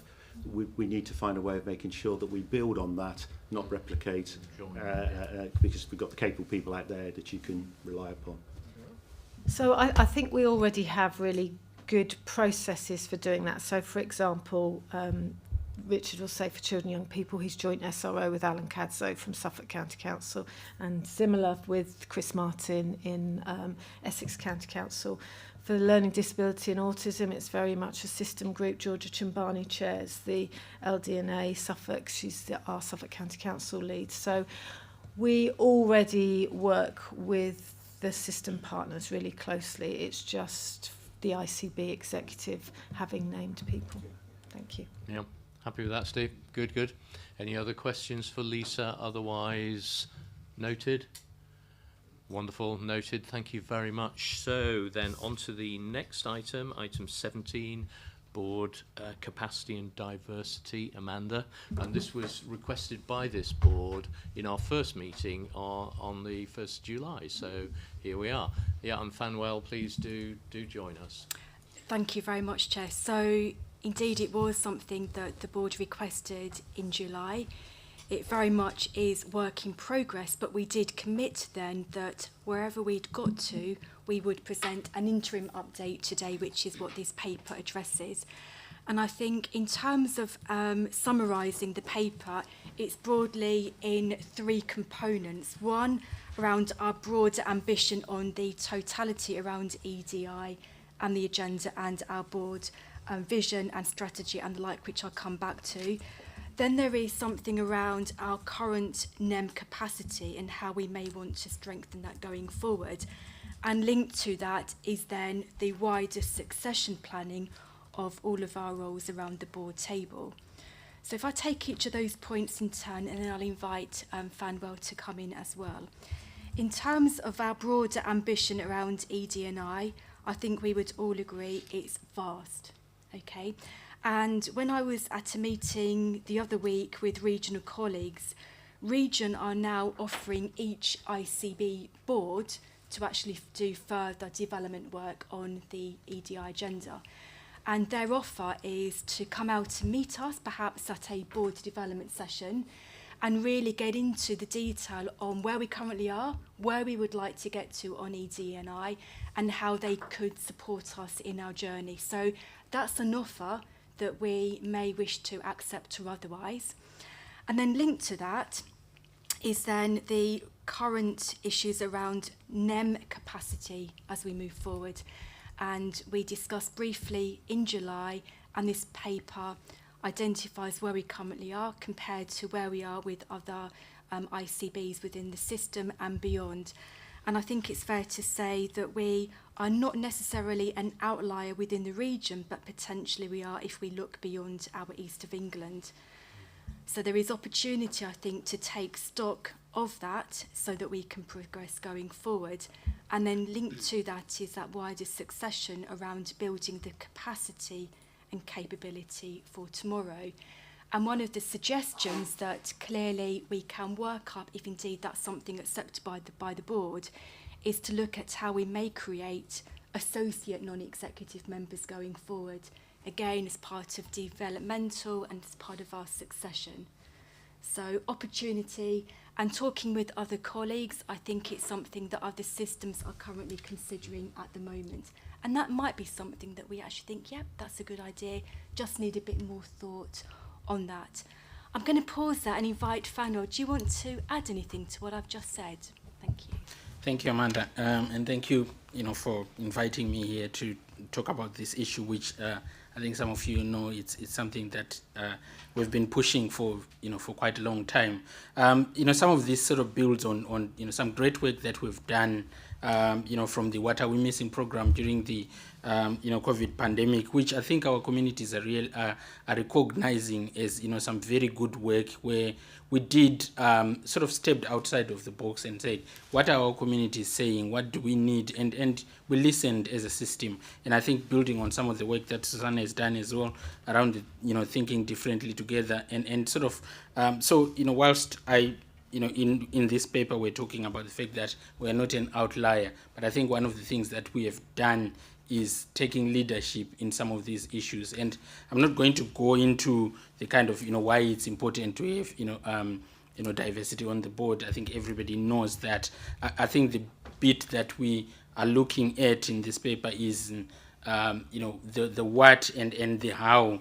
So how do we actually go about doing this? And part of the proposal, which I think you're going to talk about, is really a piece of work that needs to happen, post this, should the board approve this paper, is, we need to take everyone on a journey. We need to take our communities on this journey, but we also need to take the board on that journey, because the most important thing, which, I sit on various committees, and everyone is talking about the ED&I agenda, but people will look at this board for leadership, and they want to see what is happening in this space, which they then, want to build on. So I think it's really important that not only are we saying the right things here, but we're also doing the right things, and we reflect the communities within which we operate. And I think it's very important, again, that whatever we do here is not tokenistic. It has to be something that actually drives the outcomes for the people that we are working with. And the way you do that is, some of the proposals around how do we build those people who can come and be part of this and inform the work that we do. And I think there are some, very good proposals and ideas that we want to work on, moving forwards to build that capacity on the board. Okay, thank you very much. Let me go Peter, Steve, and then Frida. Thank you, and a really good update and a really important agenda. Just wanted to share something we've been proud of, actually, that we've done in Essex over the last year, particularly in adult social care. We've developed the idea of something called a quest, and that's where we've released some of our staff members to pursue a quest. So we've done a quest on race, we've done a quest on disability, and we've actively gone out. The quests have been developed from people from ethnic minorities or those with disabilities, and they've told us what is their experience of working within a system or within the organisation. They've looked at data, and they've given us a series of recommendations. It's a new innovative thing we've done. I'm sure the team would be delighted to speak to you to see if you wanted to learn from that or do anything similar. That sounds like a great idea. Thank you for that offer, and Amanda and Funwell, I'm sure you'll take that up. So, Steve? Yeah, I guess I've sort of said this before. I think there's something really important about the diversity of lived experience to me. We could easily appoint someone who has a university level degree in law that represents all 7 of these, whatever it is, characteristics, but not actually have any different view at the board. And it strikes me that we are looking into some geographies where there are people. I mean, Victor Adeboale is a good friend of mine, and there's a guy that started off working in, frontline services and has kind of worked his way through, run a company. Let's please keep that richness of experience at the forefront. And then I think these other characteristics, if we're open-minded enough, will fall into that without us having necessarily to do it the other way around. Yeah, good point, well made. Let me go Frida and then Susanna. I just want to say that I'd really welcome a board development on EDI. I think that's really, really a good idea, and I think you and I have spoken about that as well. But also the associate NED role is interesting. Whilst I think it's a really good way, and I think if there's an attached training programme, which I understand there will be to it, which will be important in developing NED role, I think it's very critical not to make that NED role tokenistic to our desire to look more diverse. Yeah, no, good point. Let me go Susanna and then Steve. Okay, thank you. So, I mean, one of the really important things that Funwell talked about was the reminder that we had during COVID of the issue about health inequalities, which is not a new one. It's just that we've now got a bit of a renewed focus on that. And what's really important is that there's a very clear link between the EDI agenda and addressing health inequalities for our population. So clearly the ICB should be leading in that respect and should be exemplary in that. And, examples like Peter's given from our county councils. But we had a Thinking Differently Together event not that long ago where a very diverse range of partners across all the different partners. So we had partners there from social care providers, voluntary community sector, district to borough councils, NHS providers as well. Everybody, this is a really kind of key issue, and it's one where I think, we need to be setting that kind of collective ambition for the whole system and holding one another you know, mutually accountable for making progress on that and keeping that up on a regular basis and not letting that agenda drop, because I think the moment that we had where we realised we had dropped the ball on that was quite sobering for a lot of people. Yeah, thank you, Susanna. Steve and then Andrew. I want to come in on the kind of tokenistic point that's been made by a number of people. We could chase a whole bunch of numbers and stats and get 13% of our board coming from a black and minority ethnic to represent to be reflective of the population. But if that's all we do, then we won't have done the square root of a lot of little. Because the real thing is that, because we will never, even if we had 13% of our board representing black and minority ethnic groups, they won't represent all black and minority ethnic groups, because the difference from somebody who comes from Kerala and somebody who comes from Uganda is massive. It's as big as any difference you might find in any other population. So the challenge for us, and I don't know quite how you measure it, is that every one of us is much more open to the notion that there are other ways of seeing the world than the one that we're used to by virtue of our lived experience, which will vary around the table, we're all different, but somehow or other we have to be able to be more able to acknowledge that the world is different for those who come from a different perspective than our own, whatever that is. Now, I haven't a clue how you measure it, but that's the end point for me, not having a certain number of persons who happen to have a particular ethnic stamp on them. And I know this is something Fanny and I've talked about, and it's. I think you agree with that, but you'll tell me. Fanuel, go on. Thank you, Chair. And yes, we've discussed that, Steve. I think the thing to note is that why do we do this? Why are we even talking about this?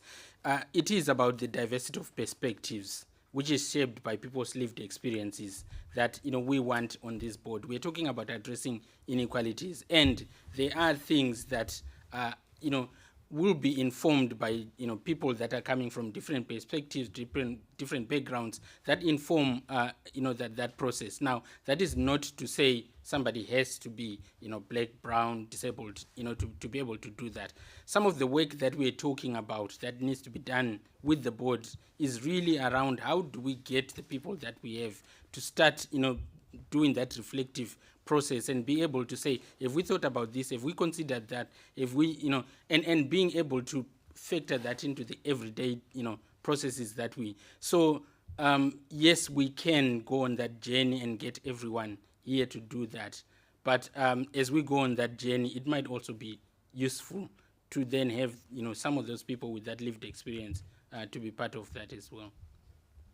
Okay, so recognising the challenge, and as we've said so many times today, getting it right is a challenge in itself, isn't it? Let me go to Andrew and then Frida. Could I just come back on this point? Of course you can. Sorry, yeah, Andrew, yeah. is that all right with you? Yeah, go for it, Frida. Or do you want to come back on? Can I come in? Yeah, of course. Yeah. So, coming back to both Steve's, actually, I think somebody from Kerala and somebody from Uganda have something really important in common, which is they're both victims of racism. And we've absolutely got to recognise that and respect that. And that's a really important factor for us to draw out. We must never, ever forget that. I think there's a risk that we will forget that if we look at what they've got different rather than what they have in common. Because it's what they have in common that's toxic to us. The second point is, Steve, my view of this is if you concentrate on diversity of thinking rather than protected characteristics, you concentrate on things that you know about. And we don't need to know what we all know about. We need to know things that we don't know. And the only way you can draw out things we don't know is by having diversity of protected characteristics, because only those of us with protected characteristics know what our lived experience is. And I will know things with my sexuality that you will not know as a white heterosexual man. So we have protected characteristics and we should focus on them for a really good reason, because it teaches us things we don't know ourselves. So I'm not arguing against recognising the protected characteristics and including them. I'm saying it's more. So why not start there? Oh, did you say we should start? We did. No, I didn't. So we should just take the numbers. Let's take that as the clarification of Steve's position. Let me go to Frida. I actually think Andrew said what I wanted to say, actually, and thank you for that, Andrew. I appreciate what you've just said. And and I hope people really listen to what Andrew said about lived experiences and how important they are. And, you know, just because you're from one end of the world to another, you know, you do actually have a shared experience from racism, and it's deeply important to recognise that. And also, I'd like to say, is how do we look to our population? And we don't look very good at the moment. Hence why we're having the discussion, of course. Tanya. I was just going to support that. I think this conversation shows the sensitivity around the topic, and that white privilege actually exists in all of our thinking and all of our work, and we have to move ourselves beyond that, and we need that done really well with facilitation. And it's not a one-off conversation. This is an ongoing cultural change for the organisation, in my view. And I think it is about representation, and if people can't feel that they have a place at this table because they can't see themselves, that's a problem. And actually that's a problem for our communities, and it should be a problem for us as leaders. So I don't sit here with all the answers. We've had some great conversations as we've been trying to pull the paper together, and I see this very much as a starter for 10, and the conversation has to keep evolving, but it will never stop. One more November board with an action plan, which the theory is we'll be putting in place from, or for delivery from April. Is that where we're going? Indeed, spot on. Thank you. Is everybody content with that? Agreed? Fantastic. Thank you very much. In which case, I'm going to move us rapidly on, just looking at the clock, to item 18, the Chair and CEO action paper. Amanda, it's still with you. Thank you very much, Chair. So very briefly, this action has been taken, and we as a board are required to endorse the action taken by the Chair and Chief Executive in terms of allowing, for want of a better phrase, the Director of Contracts to be signing contracts going forward. Would anybody not like to endorse that? Should we take it as endorsed? Thank you very much. 19, appointment to the auditor panel. Chris. Yeah, the audit panel, in terms of reference, were approved earlier on in the agenda. This is to appoint the members to that panel. The panel's job is to kind of oversee and appoint our external and internal auditors. The proposed panel, within the document, it would be Steve Clark as chair of the audit committee, Tanya, and the ICB director of finance. So the terms of reference require that the majority of kind of lay members and have no fewer than 3 members. Which is delivered in the paper as recommended. Any issues, any questions? Is everybody content to approve? Approved. Lovely. In which case, item 20, the committee minutes and highlight reports. Amanda, are we able to take these en bloc, do you think, for questions? Yeah, I think we could, Chair, actually. These are from those committees that have since met since the last board meeting. And yeah, I think we just take en bloc and take any questions as appropriate. So, thank you, Amanda. Any questions on any of those papers? Just go on, Chris. Steve. Clarification. Yeah, The yeah. committee met yesterday and signed this lot off. Right. Sorry, the meeting with the 18th. So those have been signed off. Okay. Obviously, there's not just a Of course. But we'll note that in these minutes, we'll note that they were confirmed yesterday. Thank you for that, Steve. Any other questions or points? Noted, received and noted. Thank you very much. Item 21, any other business? None has been notified. Does anybody, I'm looking around the table, wave at me if you have any other business? No other business. Date and time of the next meeting, 22nd of November, 9 o'clock. Look forward to that. And that then takes us on to item 23, which is questions from the public. So I'm looking at Simon, you're shaking your head. Nothing's come in, Simon. Okay, and Michael, you've got one question you'd like to raise. Do you want to go to a microphone, Michael? Well, I've got quite a loud. Yeah, go on. I can hear you. Yeah, go on.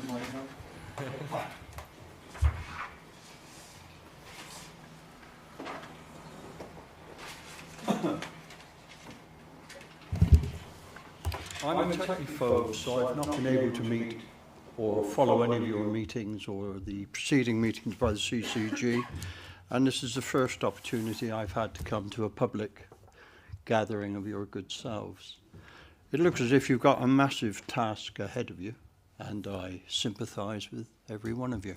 Some of the faces are familiar. My face is familiar to them. What I really came to discuss today really was, I live in a seaside town which just before COVID had one of the 4 surgeries that it had closed down because of the inability to find staff.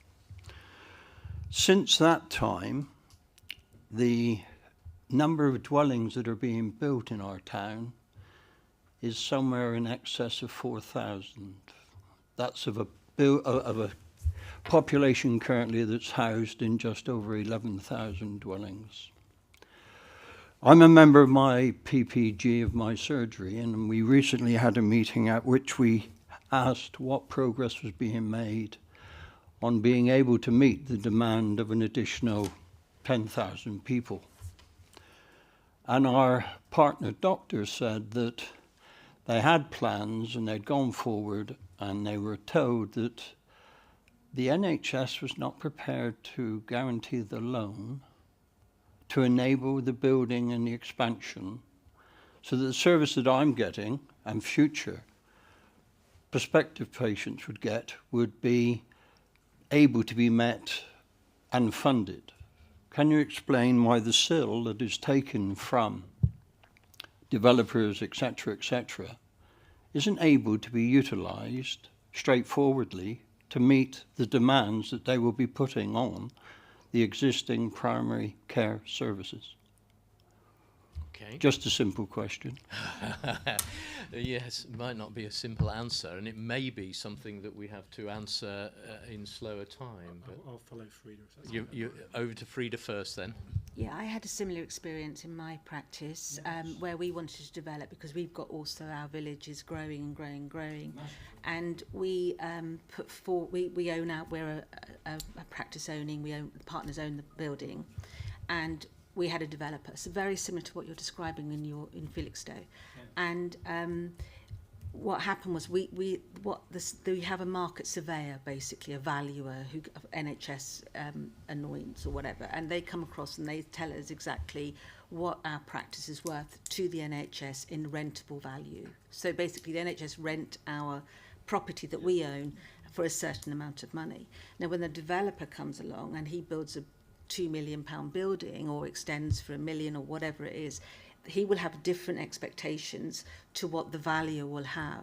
So the problem is that whilst our value for our properties it stands at the moment is acceptable to the NHS and they pay us that rent, cost rent, when a new building is made, or we're notional rent, when a new building is made and it's cost rent, then the developer will ask perhaps a lot more. So we would perhaps earn, well not earn, we rent it for 50,000, say, approximate, but the developer may build such a building that he wants a return of about 200,000.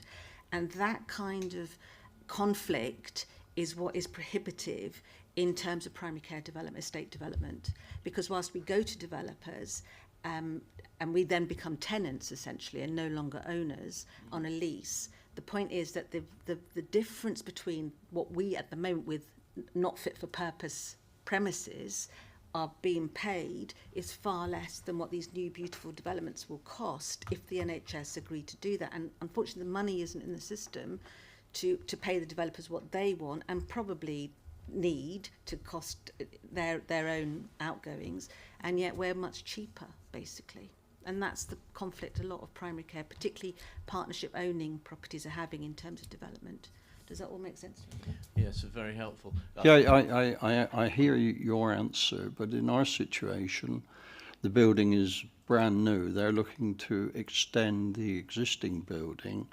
No single development is looking to provide a surgery at all, but there is still money, and that is money that the local authority has and charges the developer, that should be available to provide primary care health, or at least it should make a contribution, and that apparently isn't happening. So you are responsible as a board for care in the community, and it strikes me that if the GPs aren't being supported to have adequate surgery space for a known 10,000 extra population, that really is a major failing of the whole system. So let me just hold you there, Michael and Frida. Good points that you're raising, but the but I've got here is how do we deal with it now, and also the questions should really be exactly on agenda items.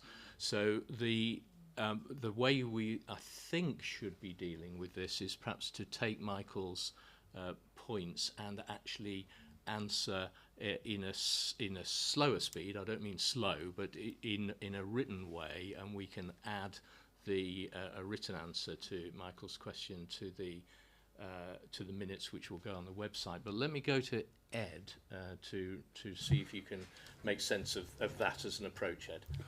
I'll bring in Peter in a second, but we now have 3 alliance directors within our board here, and Maddie Baker-Woods is the one that covers Felixstowe, which you're referring to, if I can work it out. And those directors are now roles working in collaboration with the local authorities as well as the NHS. And part of the work that Peter, I'm sure, will touch upon now is we're thinking about primary care provision, looking at the growth of population, but also the growth of roles in primary care. And we haven't necessarily got the accommodation to accommodate everyone. So we've got a real issue. So I think we absolutely recognise it.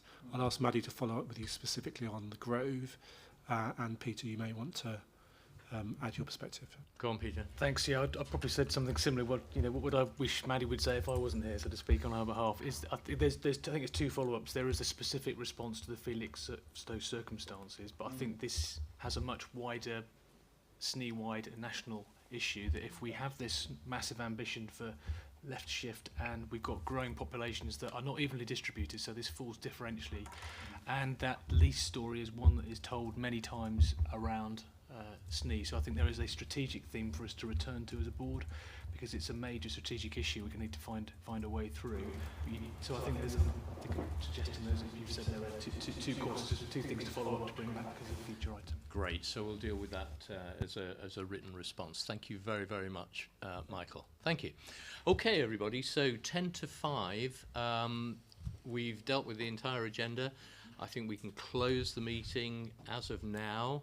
This meeting, we do have I hope, a very, very short part 2 meeting to follow. But shall we have a 2-minute break if we can, and then we'll reconvene in private session. Okay, thanks very much, everybody. Thank you.